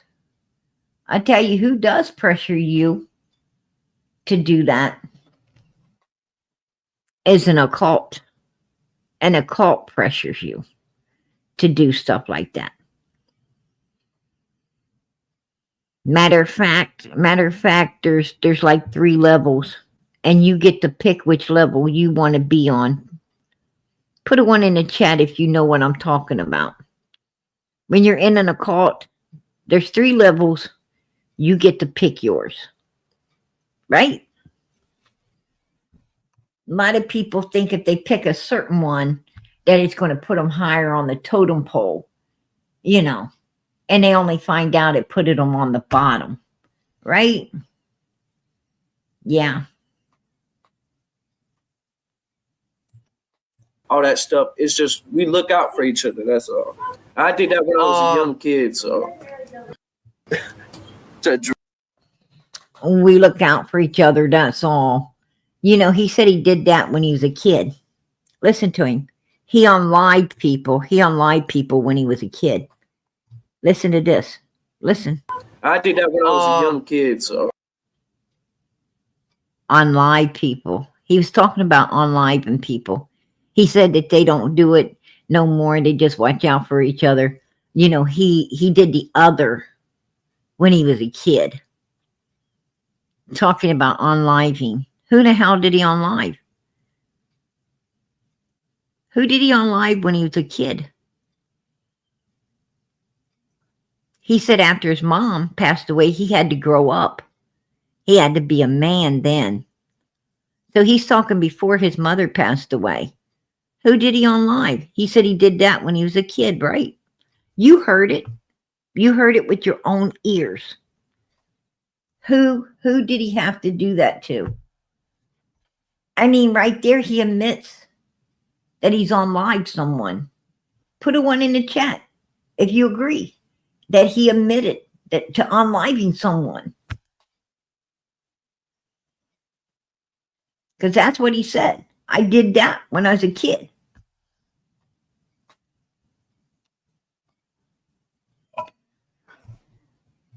I mean, I heard it plain as freaking day. My ears don't, my ears don't mother freaking, hear stuff that ain't so. That's exactly what he said. That came out of his own mouth. That ain't PG's mouth, man. That's his own mouth right there. That's his own mouth. But I'm going to go even farther. I'm going to go even farther with this tonight. Because this is a whole lot of stuff that we just didn't catch. We should have.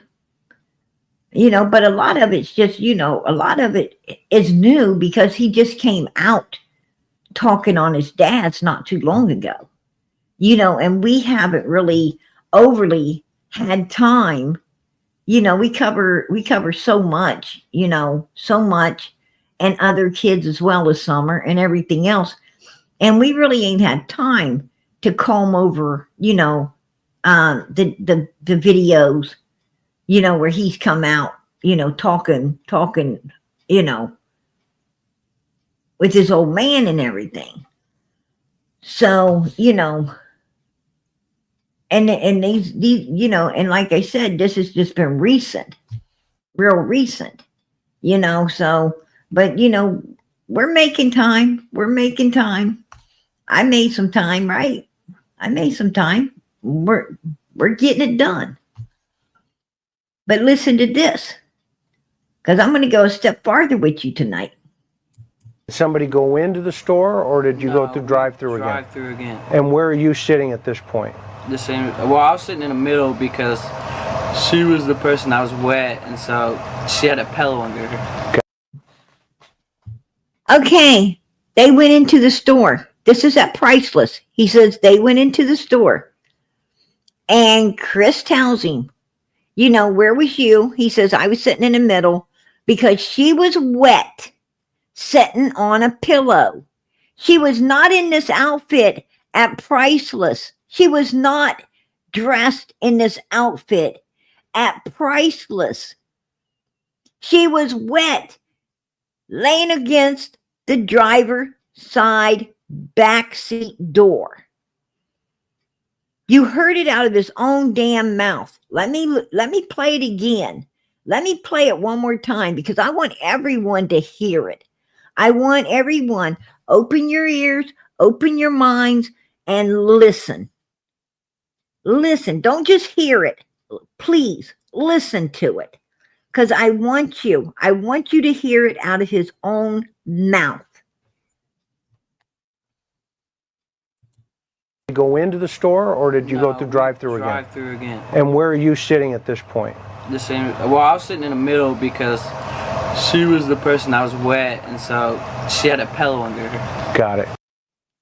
She's the person that was wet with a pillow under her. She was not dried and dressed at the swimming hole. That right there proves that Summer was not dry and she was not dressed at the swimming hole. And she was against the door. Now, he lied and said, oh, they were in the back seat playing TikTok videos and she was leaning up against him and all. No. Right there, he admits that she was wet on a pillow laying against the driver's side door. And I tell you what, I bet you 10-1 she was on alive. Right?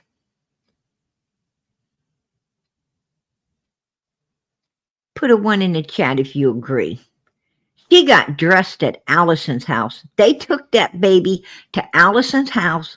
They took her out of that vehicle unalived into Allison's house. They cleaned her up and they dressed her. And I bet you 10-1 Allison kept those extra clothes that Candace and Grandis went back there to get. That's why they went back to Hunter's house. They wanted the clothes that they left there to be washed up and dried that Summer was in that day. when they took her in there and put her in this, cleaned her up, put her in this new outfit, and I told you there was makeup on her face. There was lip, right there you could see lipstick smeared on the bottom of her lip.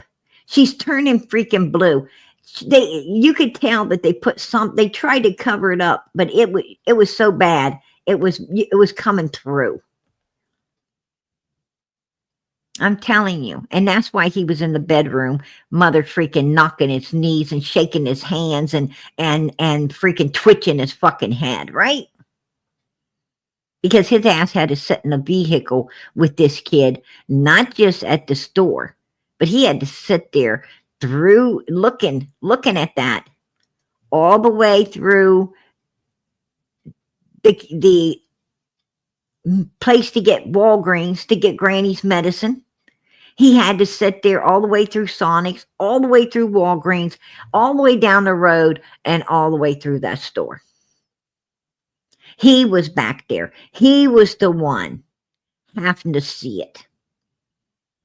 And that shit was getting to him. And by the time he got home, the only thing he could think of is heading into the house, feeling sick, going to his room, and mother freaking shaking like a leaf on a tree.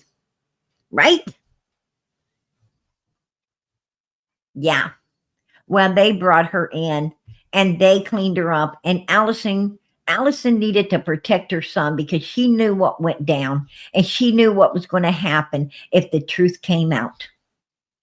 And that's my opinion. That's my opinion.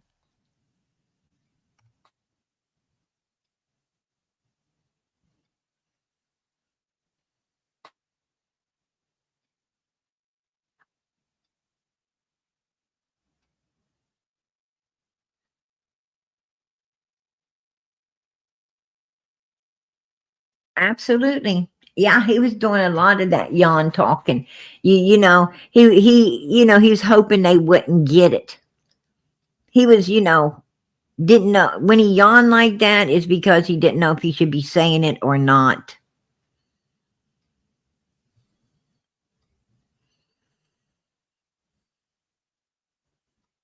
And I'm going to tell you, do you remember him coming out?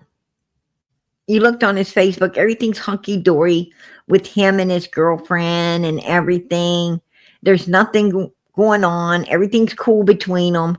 But he comes out and he's like, what am I supposed to do? Just live with this? I'm just supposed to walk around. I'm not supposed to tell nobody. What am I supposed to do?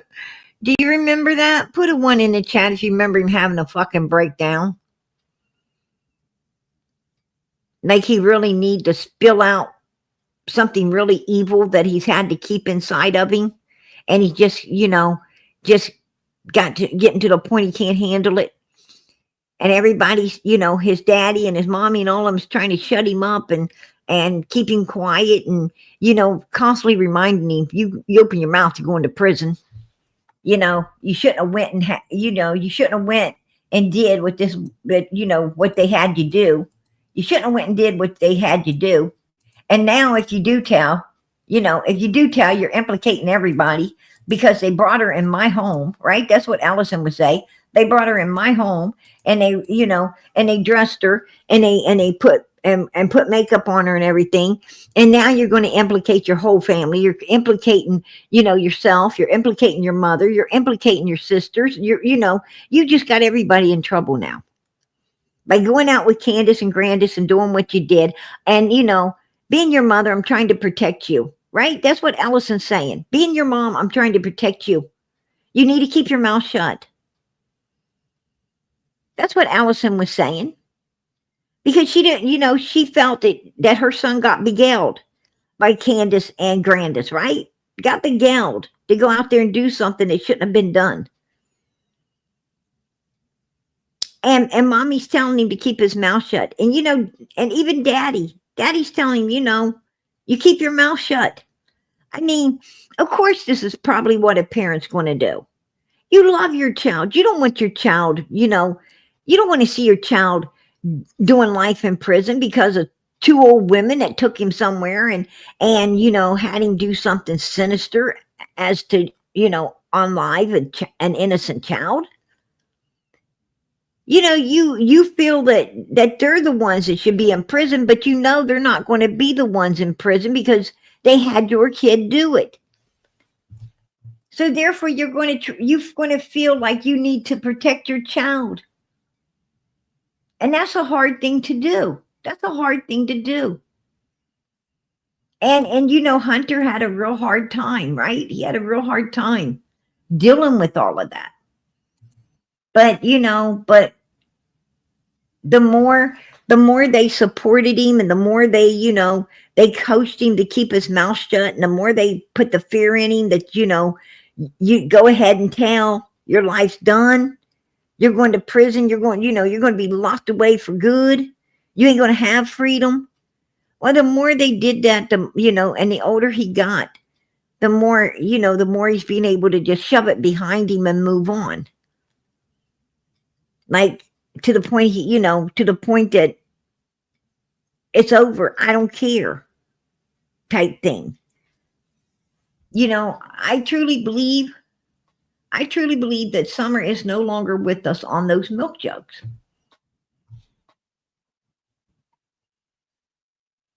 I really do.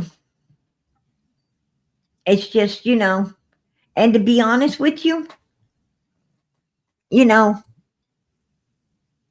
according to his own daddy, this ain't my words. This is his own daddy's words.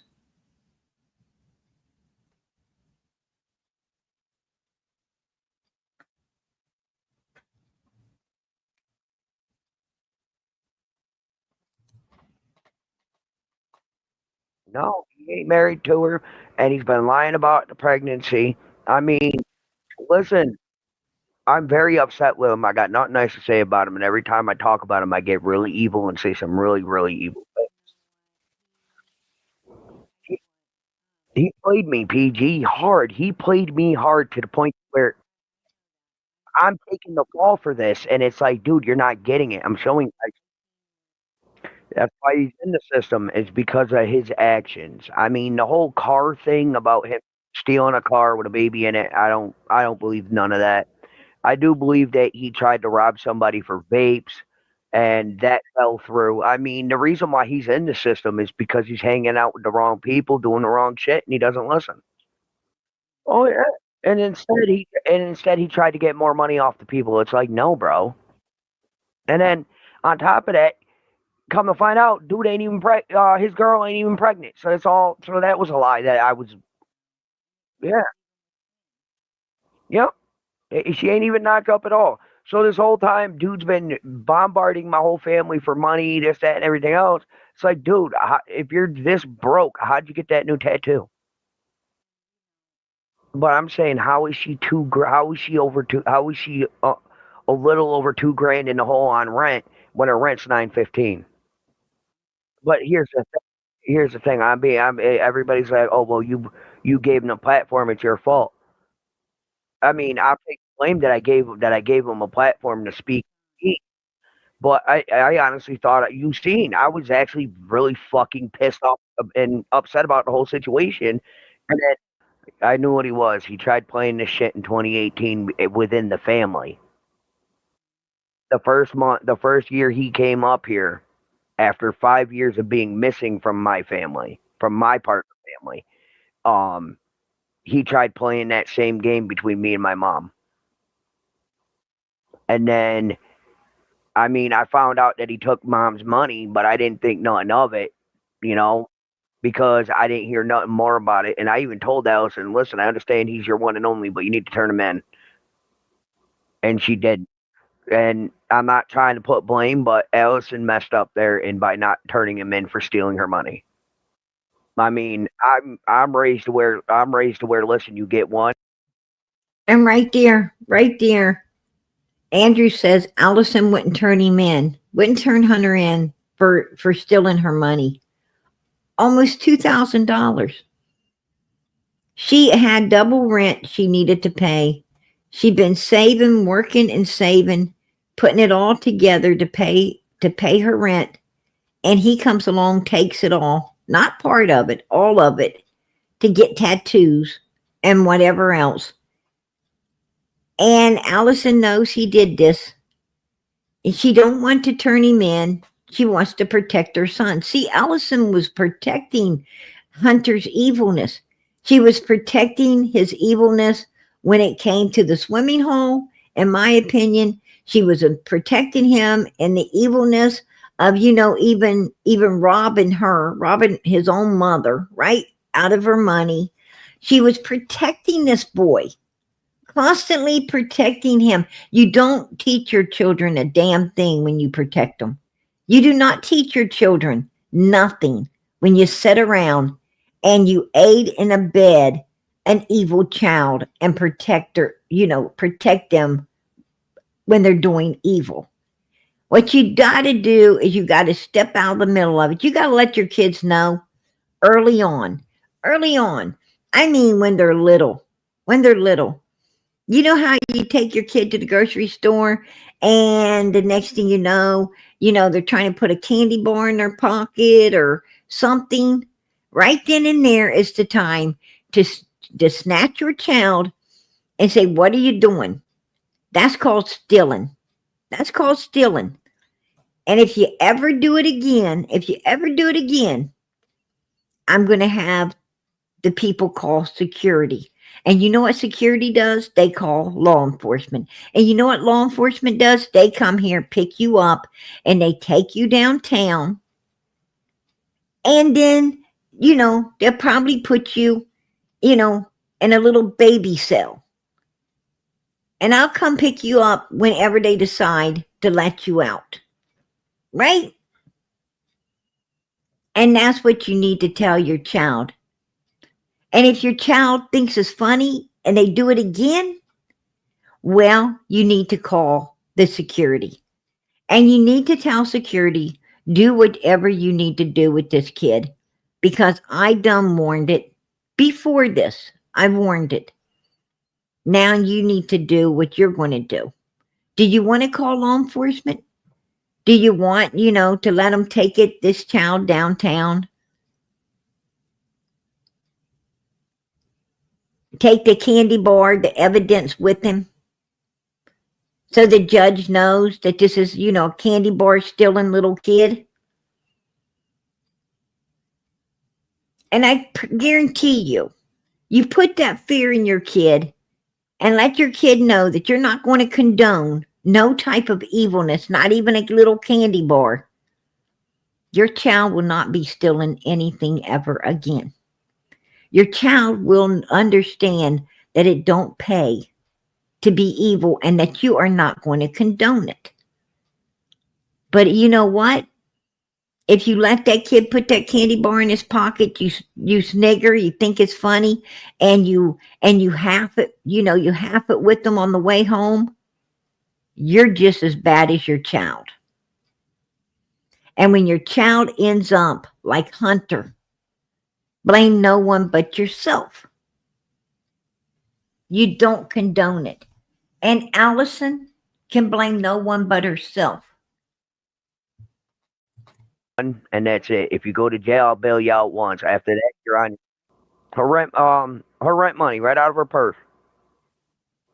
And the messed up part about it is, it don't matter if it's a BB gun or a gun or a gun. The boy ain't supposed to have it being in the system.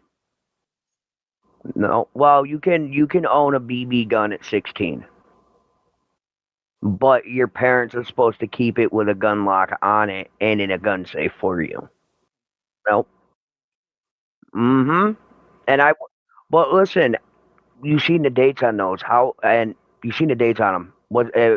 I was not itching to fucking blow my son's shit up, but when he sat there and disrespected me like he did, and then disrespected my mom, that was game over.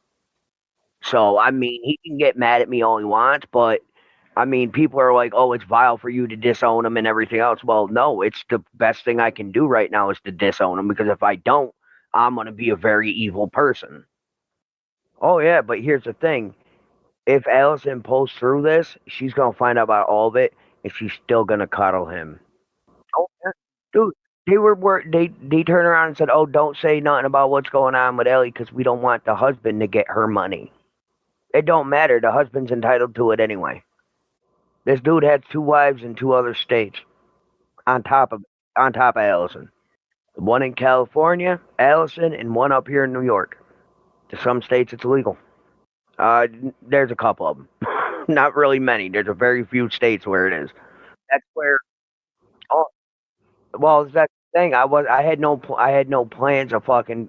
A part of my language. I had no plans of producing any of them at all. None. And then he crossed the line with me. I was willing to let it fly, and then he crossed the line with my mom, and then I said no, I'm not letting it fly.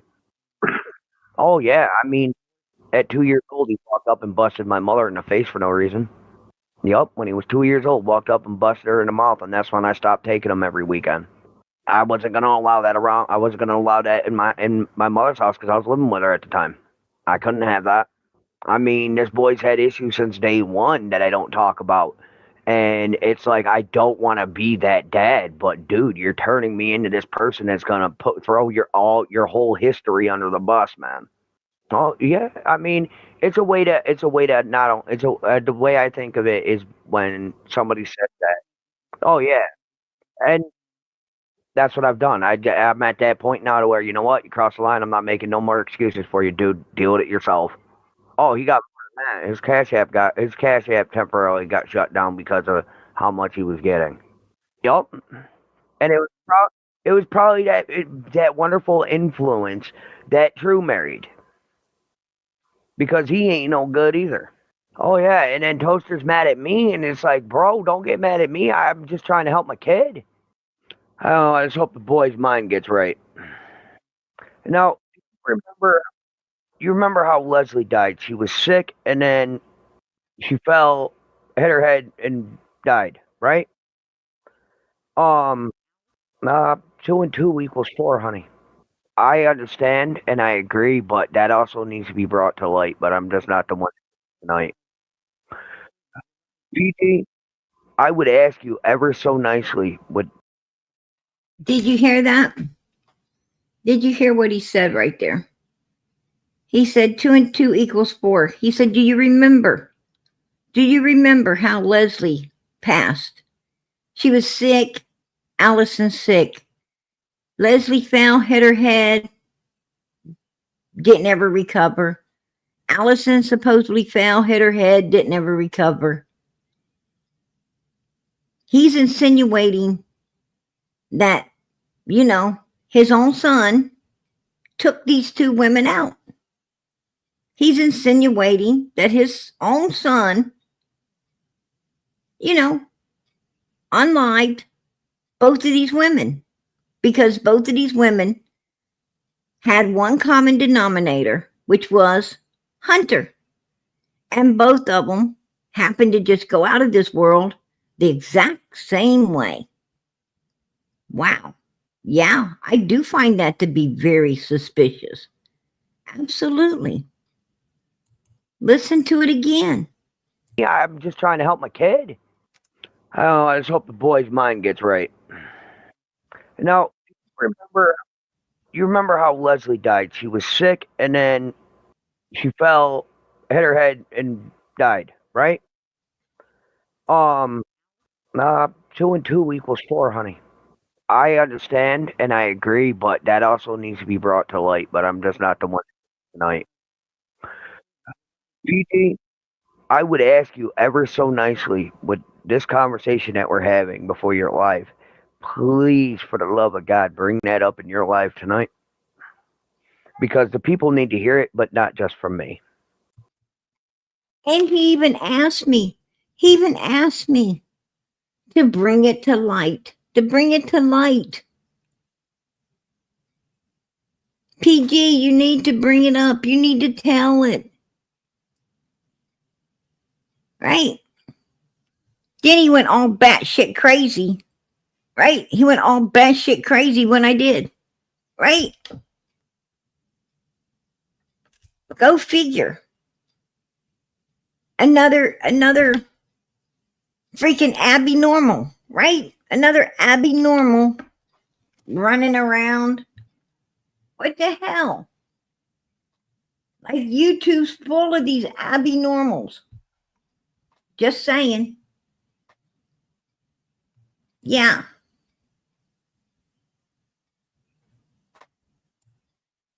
And then that's not enough.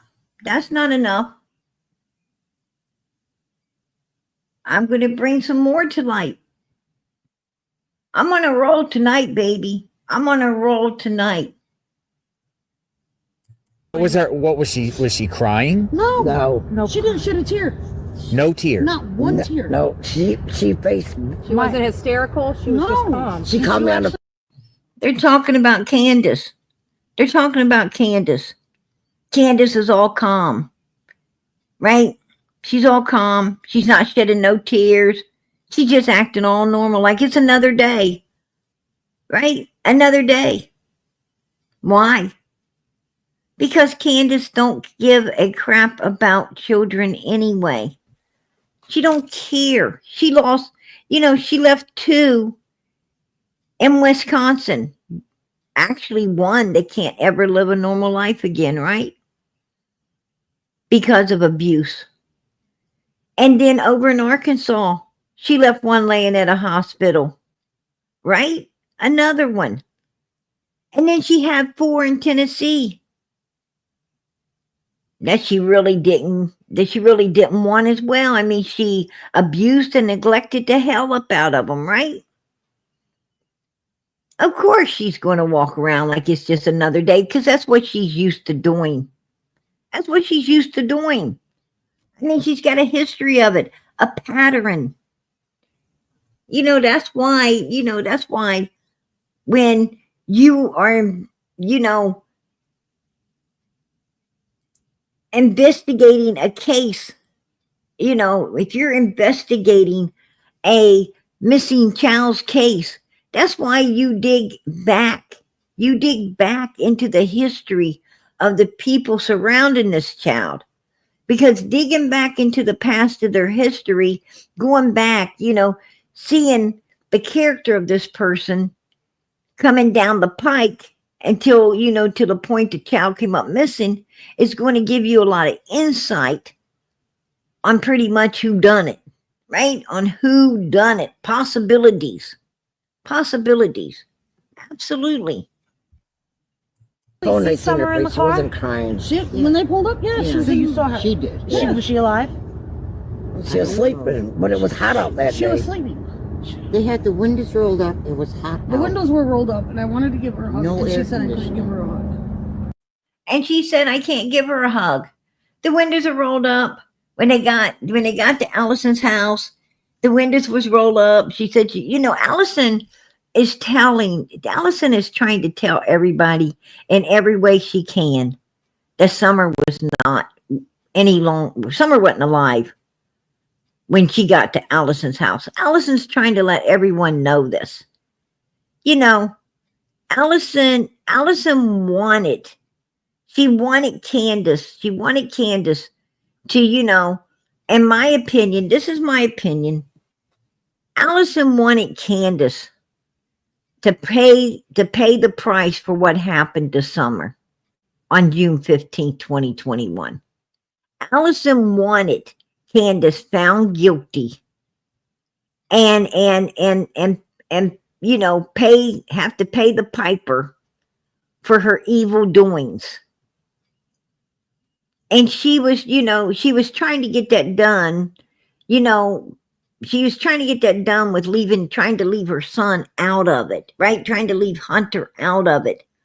But, kind of like Don Wells when he was, trying to get people to believe that Candace didn't hear the fake scream because she was inside the house and not outside. He wanted to leave Grandis, who was right there outside at the camper door with those big old ears that could, they could hear a pin drop. He wanted to leave her out of it. He just wanted to bring Candace into it, like the scream happened and, and the way they, and Summer at that point was abducted and Candace couldn't hear it because she's in, he didn't want to acknowledge big old Granny sitting out there, did he? he wanted to leave, he wanted to leave Grandis out of it because Grandis wasn't fitting the narrative that he wanted to put off on everybody. Grandis, old Grandis was not fitting in where Don Wells wanted to gaslight the shit out of everyone. She wasn't fitting in, so he was trying to leave her out. And he was just trying to, put your mind in that little narrow hallway, where you couldn't see anything but Candace going in there and Candace being on the hill and Candace not hearing nothing to get his bullshit over on you. Well, Granny's ass was at that door. And Summer and Hunter's backside was at that swimming hole.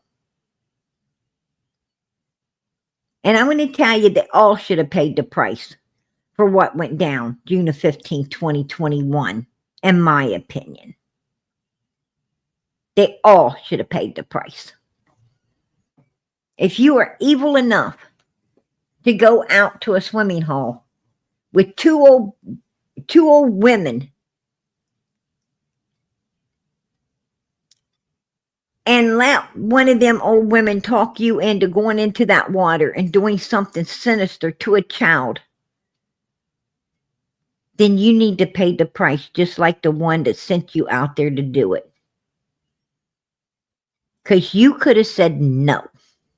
Not today.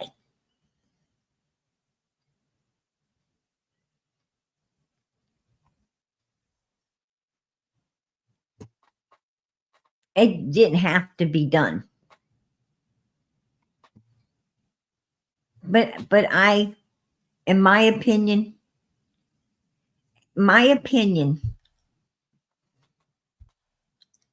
that was the first one. This is my opinion. I believe Candace had Hunter destroy Summer. And I think that's what gave him the courage to end up destroying Leslie and Allison. That's my opinion. I believe that Candace turned this boy into something really evil. I think Candace Wells groomed that boy and turned him into a demon, just like she is. That's my opinion. I'll keep it.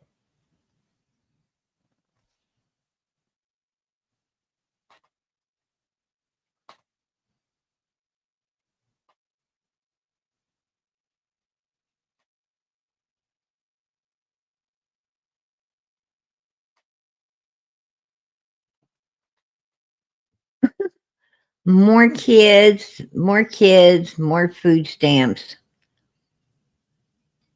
They don't get food stamps, but okay. Who don't get food stamps? Who does get them? Who don't get them?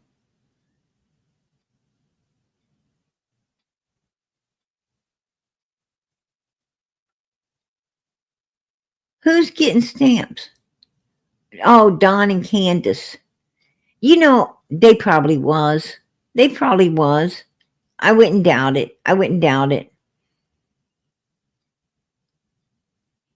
don't know if they were or they weren't, but I would say they was. If Candace was going to all the churches to get the free stuff, I bet you 10 to 1. Because Don Wells, she did take the kids to the doctors and stuff, and Grandis was going to the doctors and everything. I bet you 10 to 1 that Candace was probably getting medical cards and stamps for those kids. I bet you 10 to 1 she probably was. No doubt.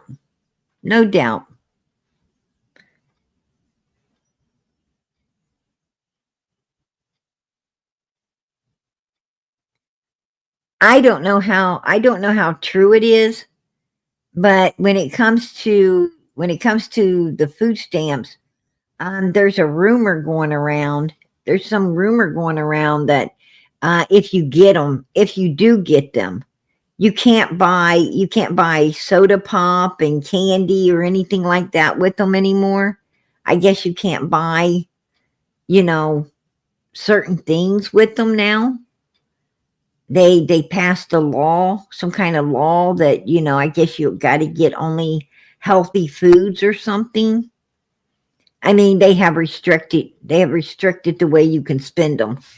And that's a funny thing. That's a funny thing that, they would restrict how they're being spent, because, all that government funding comes from all of us paying taxes. We, the people, all of our tax money goes in to that particular,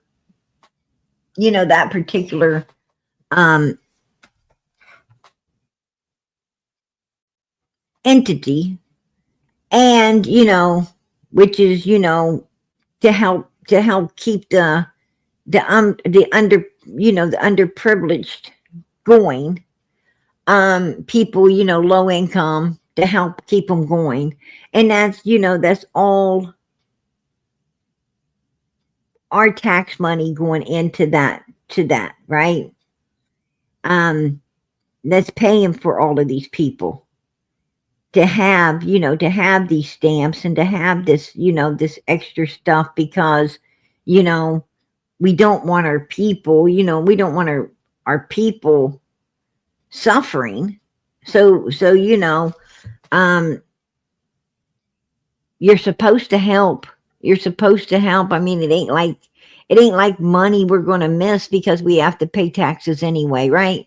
You're going to pay taxes regardless to what, to what is going to. You're going to pay, whether it's the schools or the roads or, the system, you're going to be paying taxes, and regardless. So, that's we the people's money paying for all of this stuff. And the thing is we the people should have had a vote. If it's our money, then we should have had the vote on whether, whether the people we're giving this money to should have restrictions on what they can buy. We should have had a vote on that, but we don't have a vote on that. We don't have a vote on that. What I'm saying is, are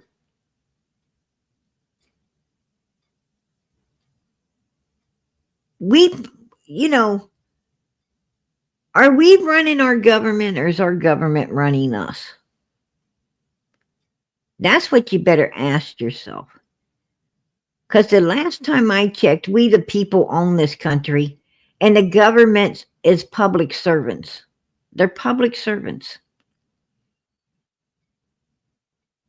We pay them to do what we want. We don't pay them to tell us what to do.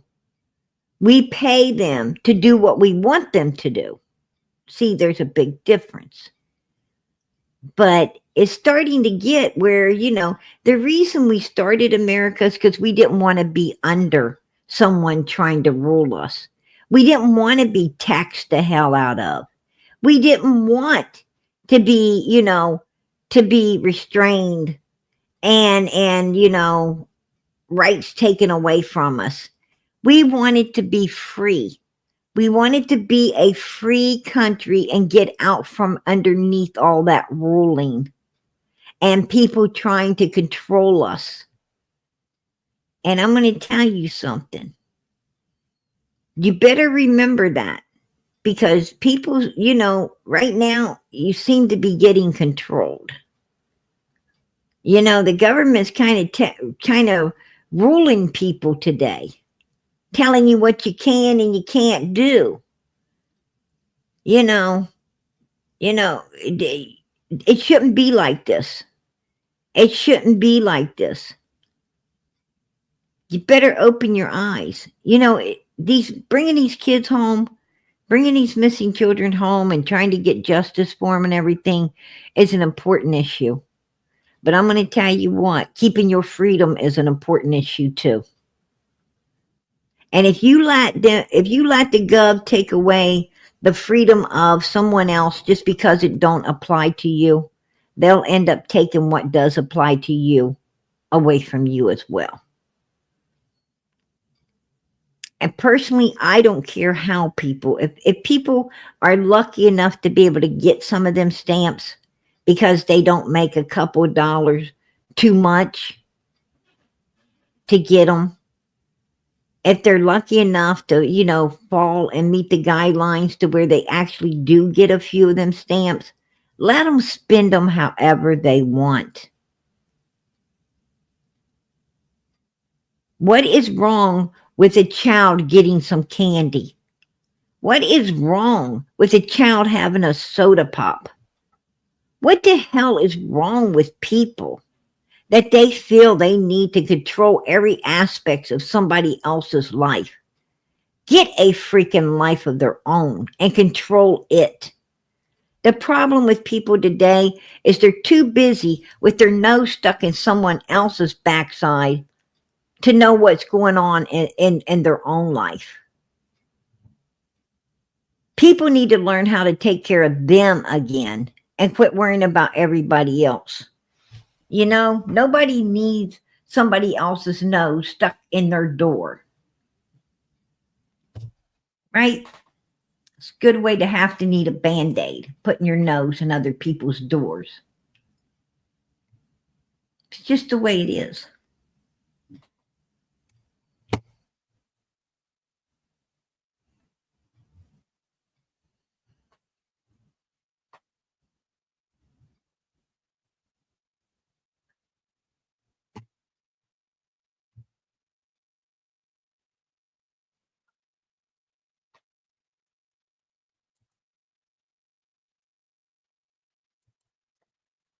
I'm going to tell you,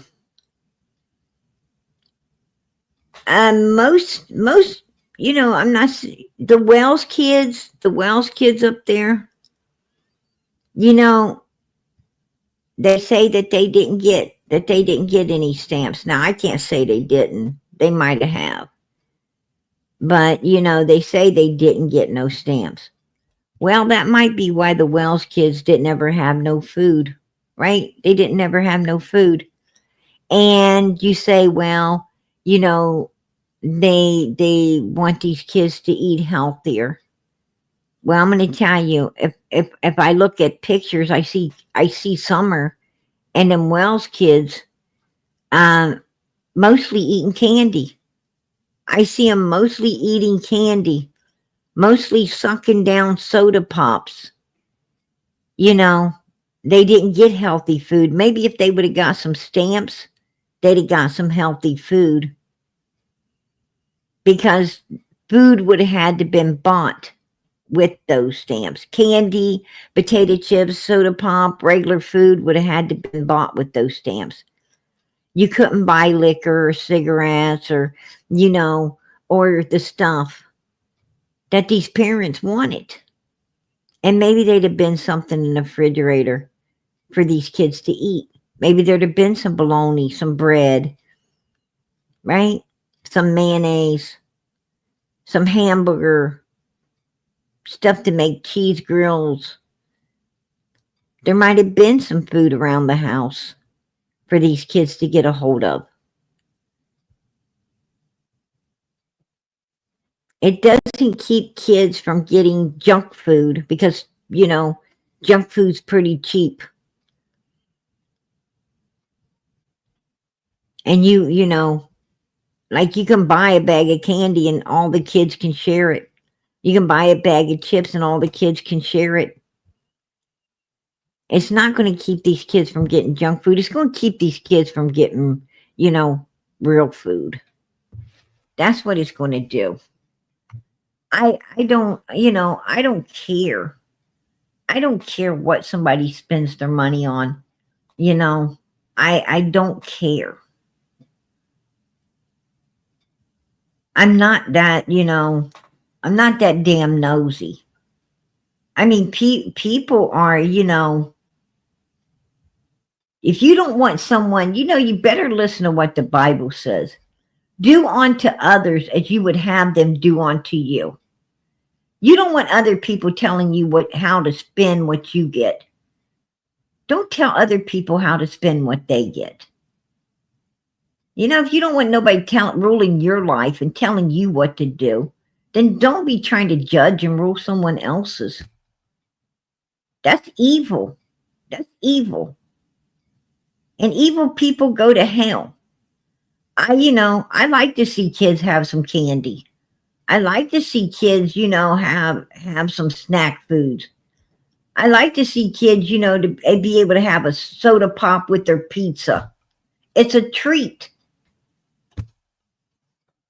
I don't tell you, I don't know what's going on in this world, but it sucks. Just saying. So right there, Is that suspicious to you? I think so. Because, you know, you heard of secondary I drowning, said, I right? always hug Yeah. this baby. Whenever she heard my name. sleeping or not. Secondary drowning? Which is what, like, in my arms.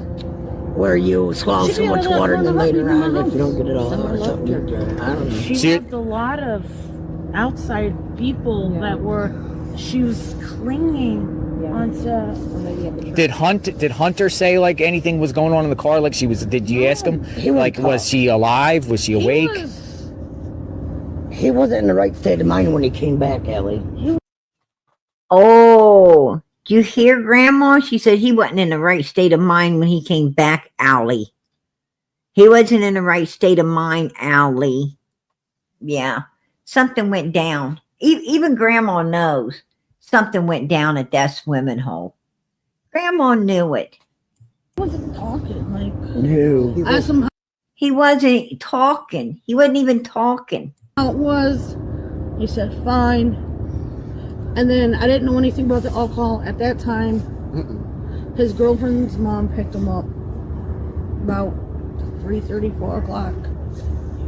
And when she came back with him, she goes, I got something to tell you. Hunter's got something to tell you. I'm like, what? He goes, Candace gave me alcohol. In those puff. That day. Yes. She said that he was like He- not himself. He was not himself. I knew was something was quiet. wrong. He did. And he will not talk. He's scared shitless. And maybe they threatened him because I know them to threaten kids because And they later threaten my on- grandkids. Later on that night, Hunter shut down.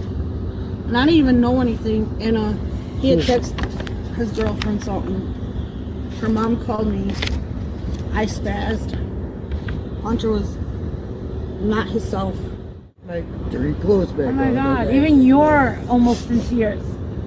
And I said, what's wrong? He wouldn't talk to me. He wouldn't come out of it or nothing. He was just sitting there rocking back and forth. He wouldn't talk. He wouldn't talk. He's sitting there rocking back and forth, rocking back and forth. There you go. He was doing this right when he got home. He's in his room shaking. He comes back. He's still shaking. He's still having issues. He's still having problems. Listen, you guys. Nah. Something went down at the swimming hole. Absolutely something went down at that swimming hole. For sure. For sure it went down. You know, that I don't know why, you know, I don't know how this case has not been solved. I don't know. I don't know. You know,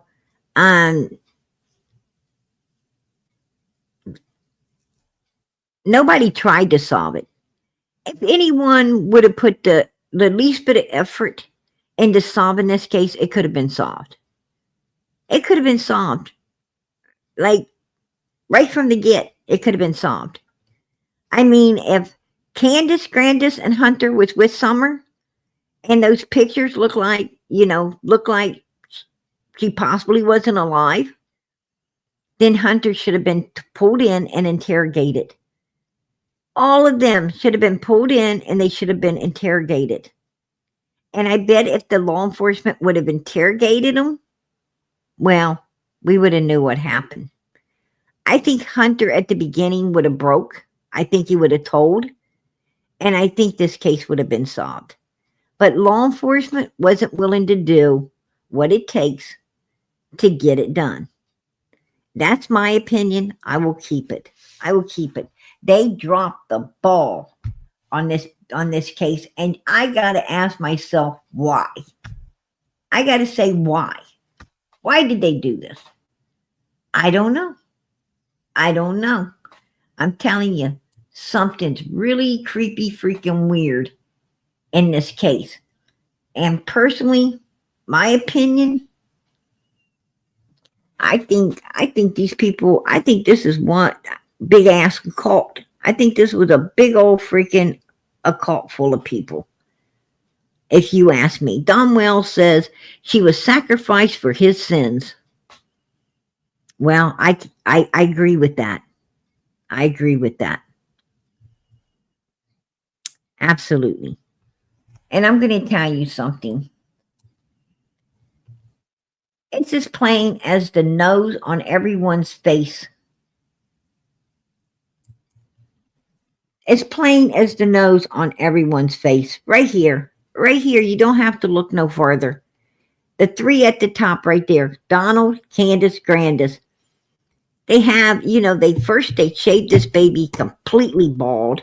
They say it's because her brothers, she wanted her hair like her brother. She don't have one brother with a head like that, baby. They all had hair. So that was a lie. They shave her head all off. This child's looking sick. She's looking mighty sick. I don't think, I don't think they're playing.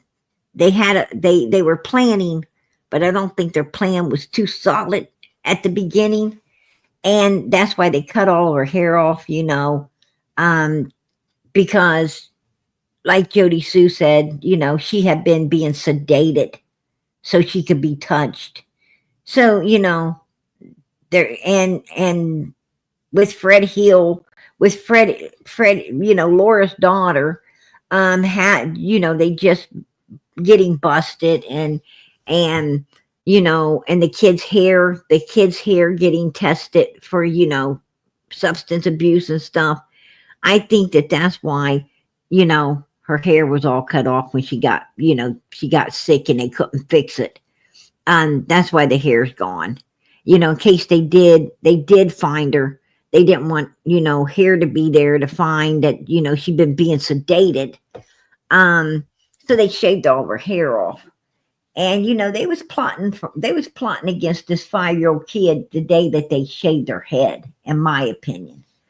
And then, and they wanted to get the last little bit they could out of her, right? The last little bit they could, because, what they were doing was obviously bringing in, some money or substances or something. They were getting something for what they was allowing to go on. And, so they got her dancing. They want to get the last few pennies, right? Even if the kid's sick, they want to get the last few pennies because that's the type of people they are, evil. And they have her dancing around a for-sale barrel. Don Wells is holding her right here, knowing that she's going to be gone real soon. He's holding her right here, getting ready to, take her somewhere. Probably, sedated up to be, like Jody Sue said, sedated up to be touched. And he's telling her how sorry he is, right? That all of this has happened and that, and they're having to plot against her. And, he starts driving the other vehicle, which he didn't ever do before, but, it was an alibi for him. It was an alibi for him along with his phone. And he fires his coworker to blame it all on. What better to blame than an angry coworker that, wants to seek revenge because you fired him. So, he wanted to put an innocent man in prison for what they was about to do the next day. And like Andy said, what better time to get rid of someone than when they're going to have an open grave to put them in. And, this man passes away on the 11th, right? And Summer ends up, on these milk jugs on the 15th. And this man's getting ready to be buried on the, buried up on the 18th. So there's a big open grave. There's a big open grave. The perfect opportunity, right? Perfect place, perfect opportunity to do what they did on the 15th and have somewhere to put her. And ain't it just, ain't it even better that they know the people who actually dig the graves, which are the Morlocks and Chad Arnold, and who met up with Candace on the 15th down at Fred's house? Well, it was no other than Chad Arnold, one of the grave diggers around there that was family also to the original grave diggers, which is the Morlocks, right? So all of these people, everybody knows everybody.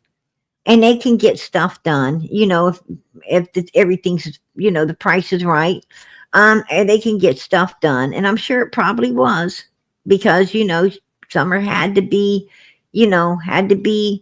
done away with because somebody's going to go to prison if she ain't, because something went wrong where she's really sick and they really had no choice but to do something. And it needed to get done because school was going to be starting. Right? School was going to be starting on not, just a couple months. She's going to be having to go to school. And you can't have somebody come up right before school starts because that's going to look, very suspicious. So they better to do it, at the end of the year instead of the beginning of the school year. So, these criminal-minded people, they're pretty damn smart. They're pretty damn smart. So they take her to the swimming hole. They dress her at Allison's house. You heard Hunter plainly state that she was wet, laying against that door, sitting on that pillow. You heard it with your own ears tonight. Matter of fact, I'll play it again. I'll play it again for you before we go out of here. And you know what? There she is, staged up on the milk cartons, right? Staged up on the milk cartons. And Hunter, Allison, and Candace, are going at it because Candace is, reminding Hunter he needs to keep his mouth shut. She wants the clothes that I believe Allison kept, the bag and suit and stuff that Allison washed up and gave back that she's got in the box. I believe that's why her and Grandis went there to get that stuff, from Allison. And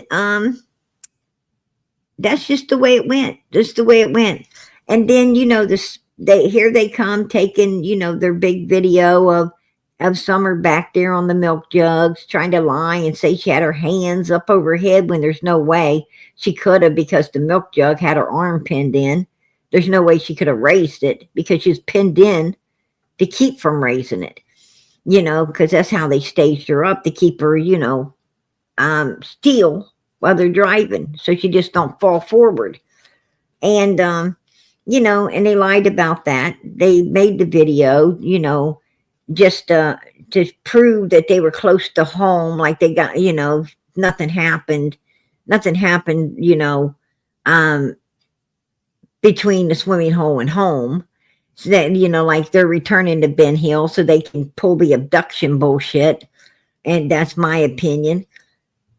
And, and then they get home. Marlena Crawford calls Candace up, tells her that Chad's down. Where you at? Chad's waiting on you. Candace comes off the hill, goes down to Fred's, meets up with old Chad, and she follows Chad out over, onto Beach Creek. I think over to Morrison Cemetery. And, and I think law enforcement didn't find Summer because Summer was already put down in that grave site before law enforcement ever showed up. I think she's already down in there. And they might have even took time, to put the vault down in there on top of her. These people are sinister. They're sinister. And then Candace goes back up to the house and, stages her big damn scene and everything. Like, oh, Summer's missing. No, Summer ain't missing. They know exactly what went down with Summer. That's my opinion. I'll keep it. I don't think anybody did anything to Summer except this group of freaking weirdos that were surrounding her. The people surrounding her, selling the stuff up to sedate her, to be touched. The people who were, allowing her to be touched. The people who were, touching her. All the people, that were helping to, make up lies about screams and playing all these games to try to throw everybody off on, what really truly did happen. It's just a pack. It was just a pack of evil people, all tied up together. And usually when you get a pack of evil people, this evil, all tied up together, they're usually an occult. They're usually a big freaking occult. And they're all afraid. They're all afraid to tell the truth, because they've already been warned. They've already been warned what's going to happen to you if you do tell the truth, right? Kind of like what happens in Vegas stays in Vegas. Well, that's the way it is. And you better abide by it. You better abide by it, or change your name and go hide somewhere and hope is good enough. Hope is good enough that they don't find you, right? And there's a lot more people in that situation than you think. People are always coming. People are always going to the law, asking for protection against people like this. They be talking, it sounds like they're talking out of their minds. It sounds like, whoa, maybe we should get, a head shrink in here, right? Somebody who, a psychologist in here to evaluate this person, because, they're sounding off, off the rocker, because they'll be talking about, how these occult people are looking for them and are trying to get away from it. And these people are going to, destroy them and all of this stuff. And you're like, what? And usually, a lot of these people end up when they be talking all this stuff and everything, a lot of times law enforcement, where they take them to a mental health facility, right? They take them to a mental health facility because they feel like, they need some mental health help, because they sound so off the wall. It doesn't sound real. It doesn't sound real. And that's why, occults get away. They get away with a lot of stuff that they do because nobody can believe they exist. That, that there's people that evil and that many of them. That's just the way it is.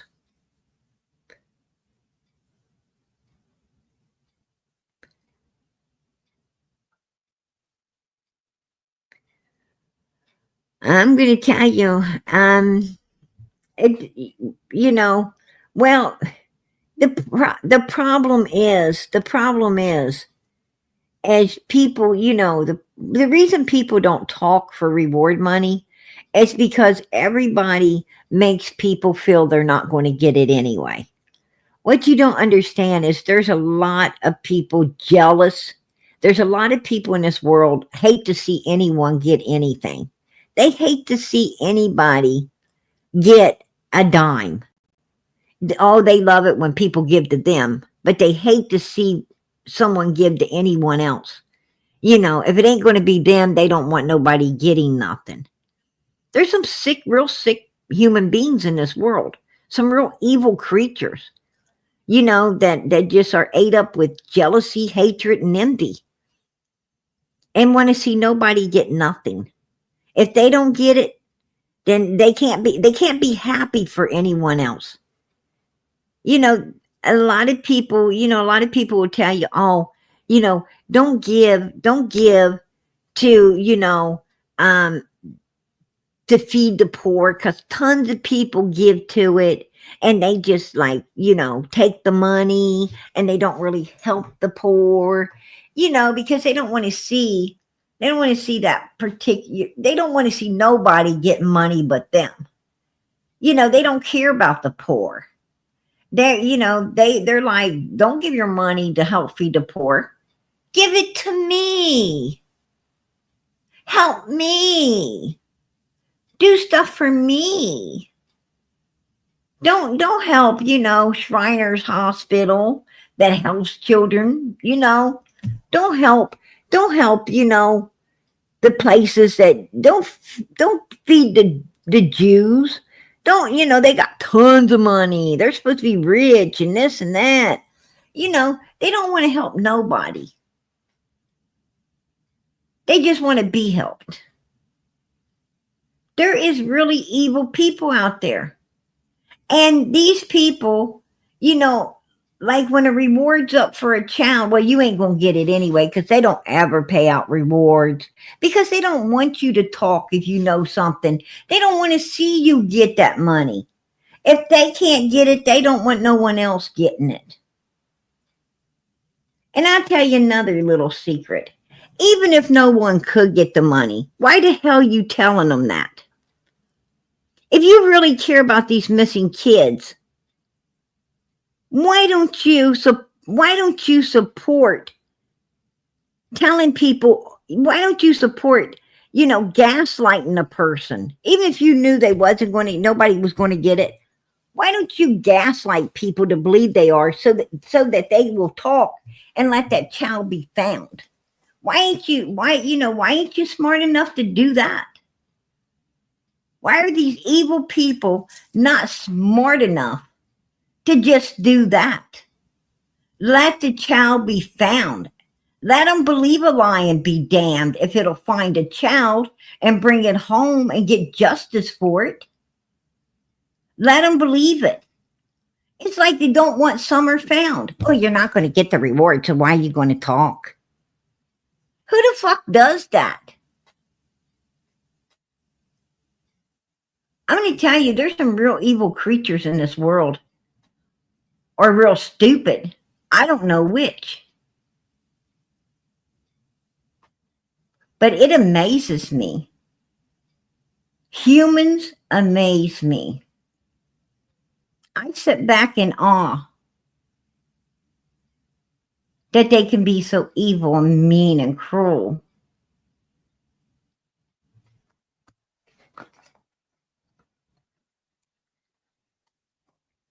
It's unbelievable.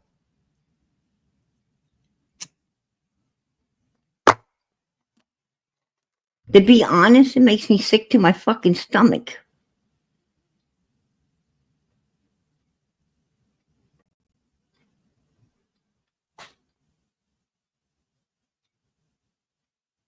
For real. I want these kids to be found. And I'm not going to tell nobody that reward isn't going to be paid out, because you know what? I don't know. I don't know that. And I don't think anyone else knows as well. I don't think anyone knows. I can't say that, oh, they're not going to pay that reward. I can't say that. Because people do get rewards. People do end up getting reward money. There's people that send in tips that leads to a conviction, and they do get the reward. They get all that money put into their bank account that was there for that particular reason.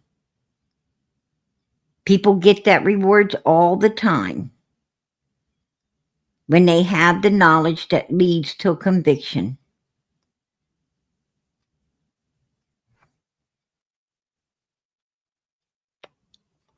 But it seems like people, don't want I don't know if they don't want the person getting a reward or if they don't want the child found. I don't know.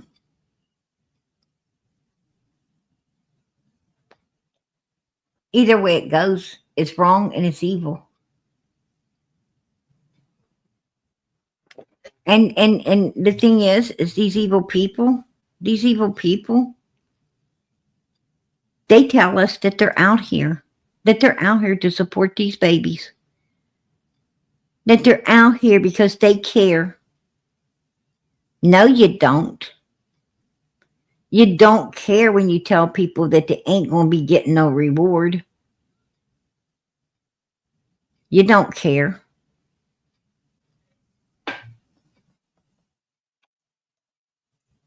Because the minute you tell those people that they're not getting a reward, they're not going to talk. And that baby isn't going to get found.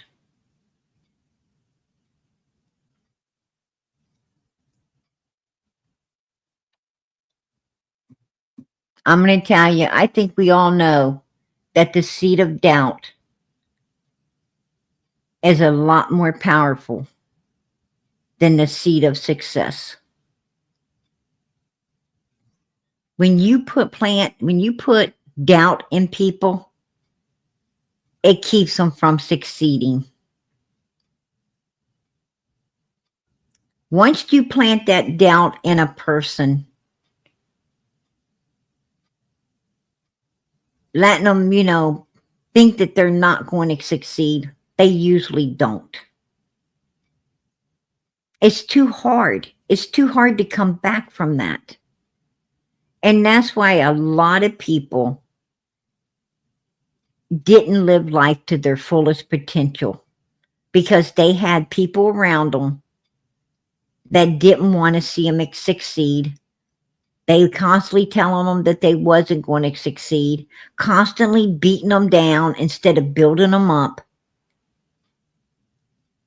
And by the time they figured out that they could have succeeded and been anything they wanted to be, and they were way smarter than what they were led to believe,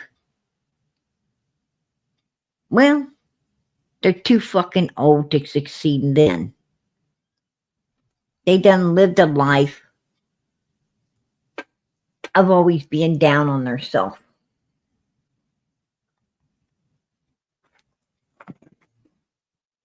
And didn't ever live through their full potential. Because that seed of doubt is way stronger than the seed of success once it gets planted. And usually it gets planted very young in children with brothers and sisters that are jealous and don't want to see the other one succeed. They want to always feel like they're smarter and more than the other ones. And the way they do that is by beating the other ones down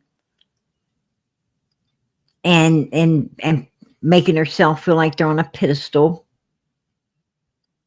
And parents do the same thing.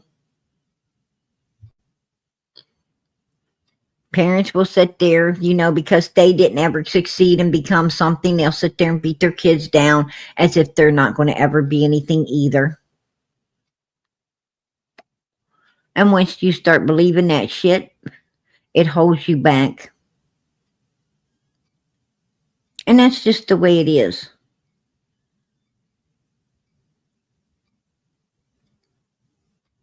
If you really love these missing kids and you really want them to be found and you really want them to be brought home, then you've got to speak all positive and no negative. You got to keep the positive going. Oh, sure, you could get a reward. Tell what you know. Somebody will give you something for speaking up.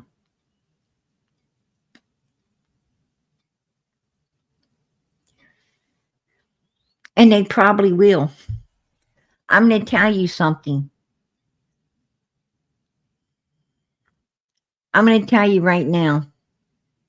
if Marlena Crawford walked into Hawkins County law enforcement and told that she knows where Summer's at because she overheard people talking or this and that, and Summer was found and brought home and justice got served, I'm going to tell you, even if there was no reward and Marlena started a GoFundMe, I'd be the first one in there making sure that there's money in that GoFundMe for that girl, because she was brave enough to step up for this baby who needs to be found, brought home, and get justice served. Because she was brave enough to do what she did for this little girl to be found and brought home, I would be the first to throw some good money in there. And I'm sure a lot of other people would too. And I'm going to tell you, that would end up being a mighty big reward for someone that brave. So don't underestimate what people will do. There is always a reward for doing righteousness.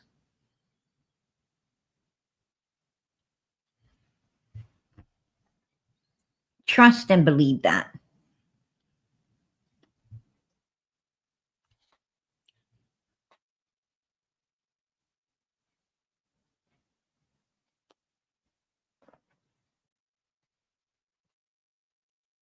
And I believe Marlena Crawford could probably collect that. I think she has enough knowledge to collect it, if you ask me. Because in my opinion, Marlena Crawford came out here and sought us out for no other than Chad Arnold, who was very interested in Morrison Cemetery, and the only reason he had her to come forth and try to collect all the information she could for him about that cemetery. Now, why would he be so concerned with a grave that ain't hiding no secrets? You tell me.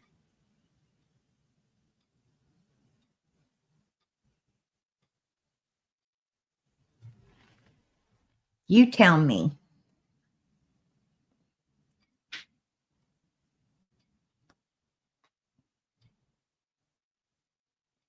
I think Marlena knows a lot more than Marlena was telling, because Marlena's scared. She came out here on a mission. She was sent out here by the people she's afraid of to get intel to bring back to them. But I think she holds the answers to where Summer's at. I think she does.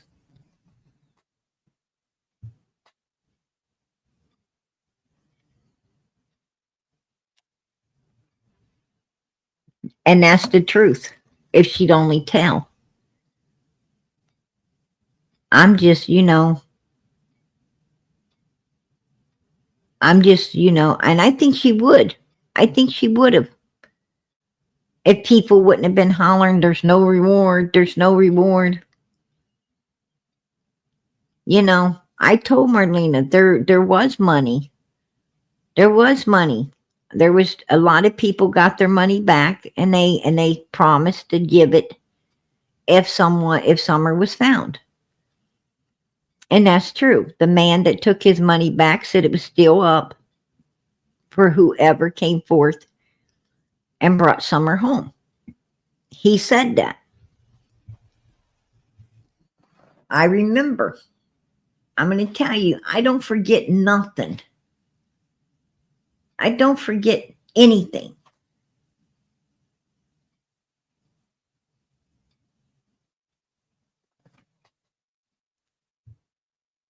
And I know when I tell you something was said, it was said.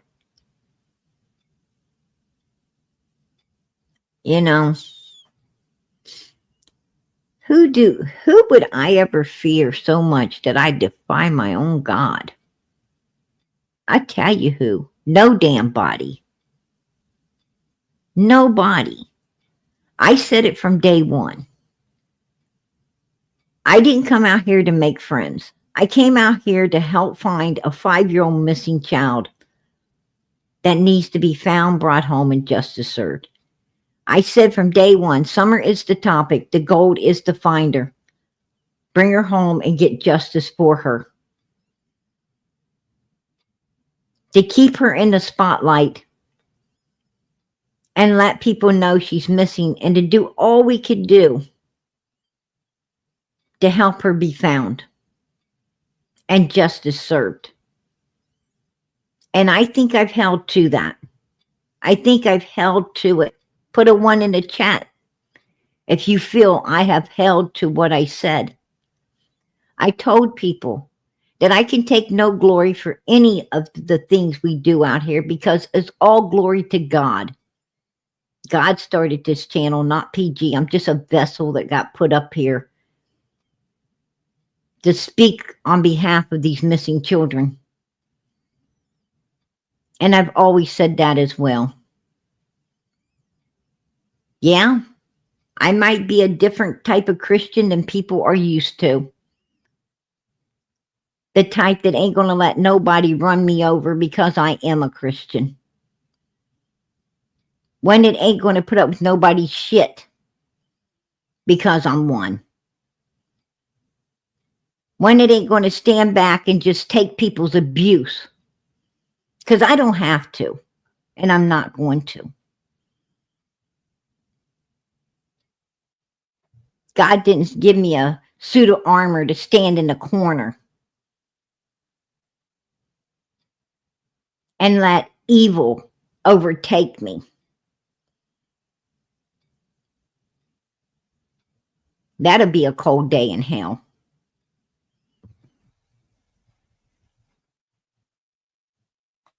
I think I've held to everything I said from the beginning of all of this.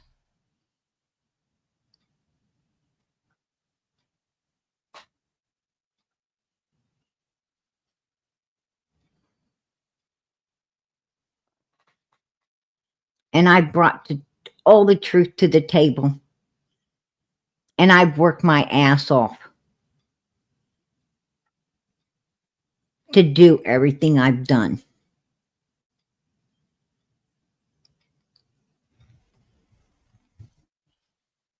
And I'll tell you right now, I ain't tooting my own horn. But I don't think that you're going to find anything better than Summer's channel out here. I don't think you're going to find any channel working harder or telling the honest to God's truth. I don't think you're going to find that anywhere else.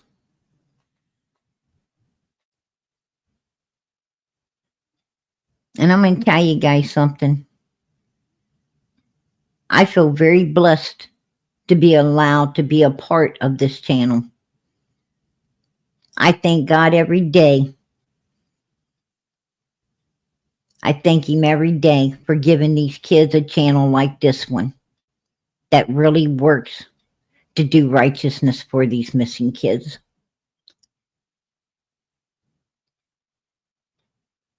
And giving these missing kids a righteous army.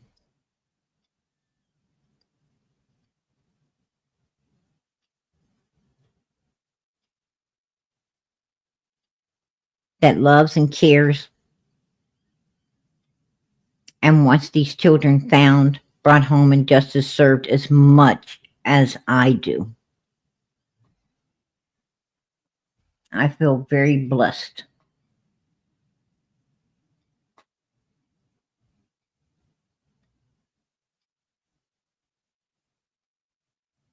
I'm going to tell you now, I don't care what anybody has to say.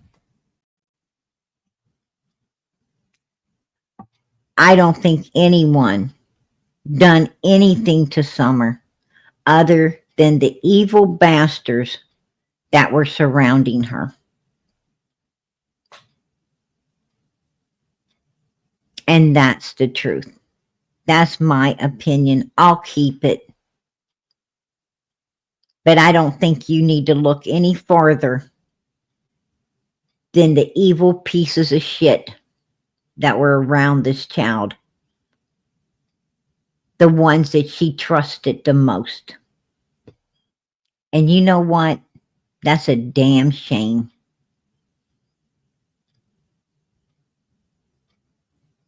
You don't get no more evil than those people.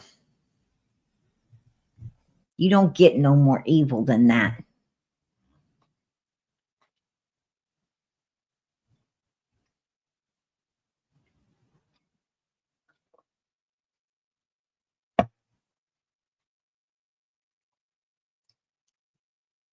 I have absolutely proved my point tonight. I have proved my point that I truly believe these people are a freaking occult. And honey, let me tell you, there's more to come. There's more to come. And it's a huge one too. It's fucking huge. Right, Donald? Right, Candace?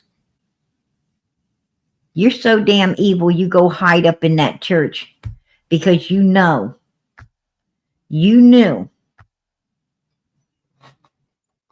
that sooner or later with what you were doing, you was going to need to try to look good. You were pieces of crap that tried to smell like roses. You were freaking wolves trying to wear some sheep's clothing.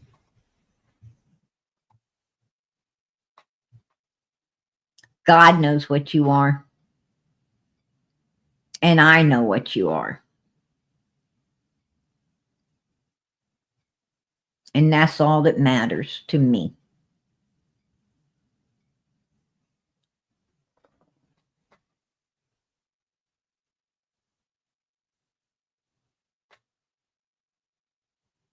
I'm going to tell you, shame on them all. Shame on every damn last one of them that stood around and allowed this poor, innocent 5-year-old child to be destroyed. Shame on them. That's all I got to say. Somebody go into the store, or did you go through drive-through again? Drive-through again. And where are you sitting at this point? The same. Well, I was sitting in the middle because she was the person that was wet, and so she had a pillow under her. Got it. So she's the person that was wet with a pillow under her. I told you before I leave out of here tonight, I'd play that for you again. So where was she dressed? Where was she dressed? Where was she dressed in makeup put on her face like this? In my opinion, Allison's house, and I'll keep it. I'll keep that opinion.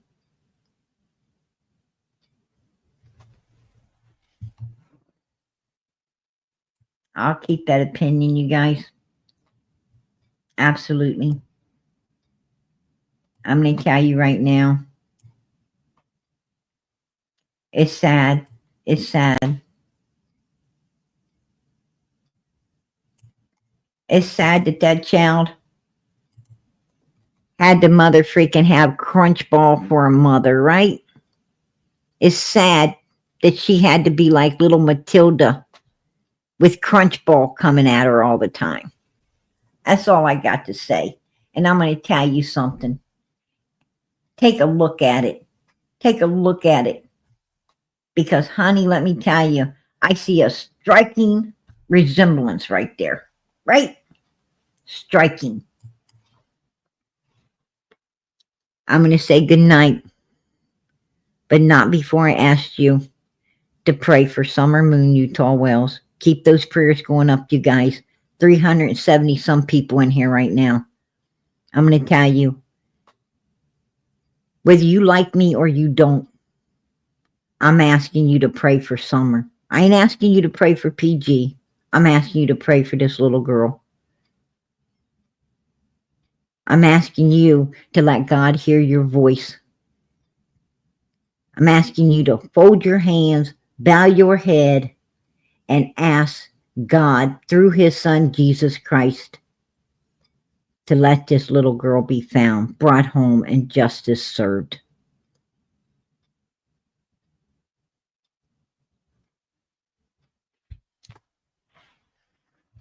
Because she deserves that. Summer deserves to be found, brought home, and justice served against the evil beings evil enough to hurt her. And I'm going to tell you, if you can't pray for a little 5-year-old innocent child to be found, I don't know what to say. Because I sure do pray that she is. I pray all the time that this baby's found. God bless her. May God be with her. In the name of Jesus. And pray for the rest of these missing children as well. And if you have any extra time, pray for one another. A family that prays together stays together. And God made you a family. He made you a family for this little girl. So pray for one another as well. Good night, everybody. God bless. Much love.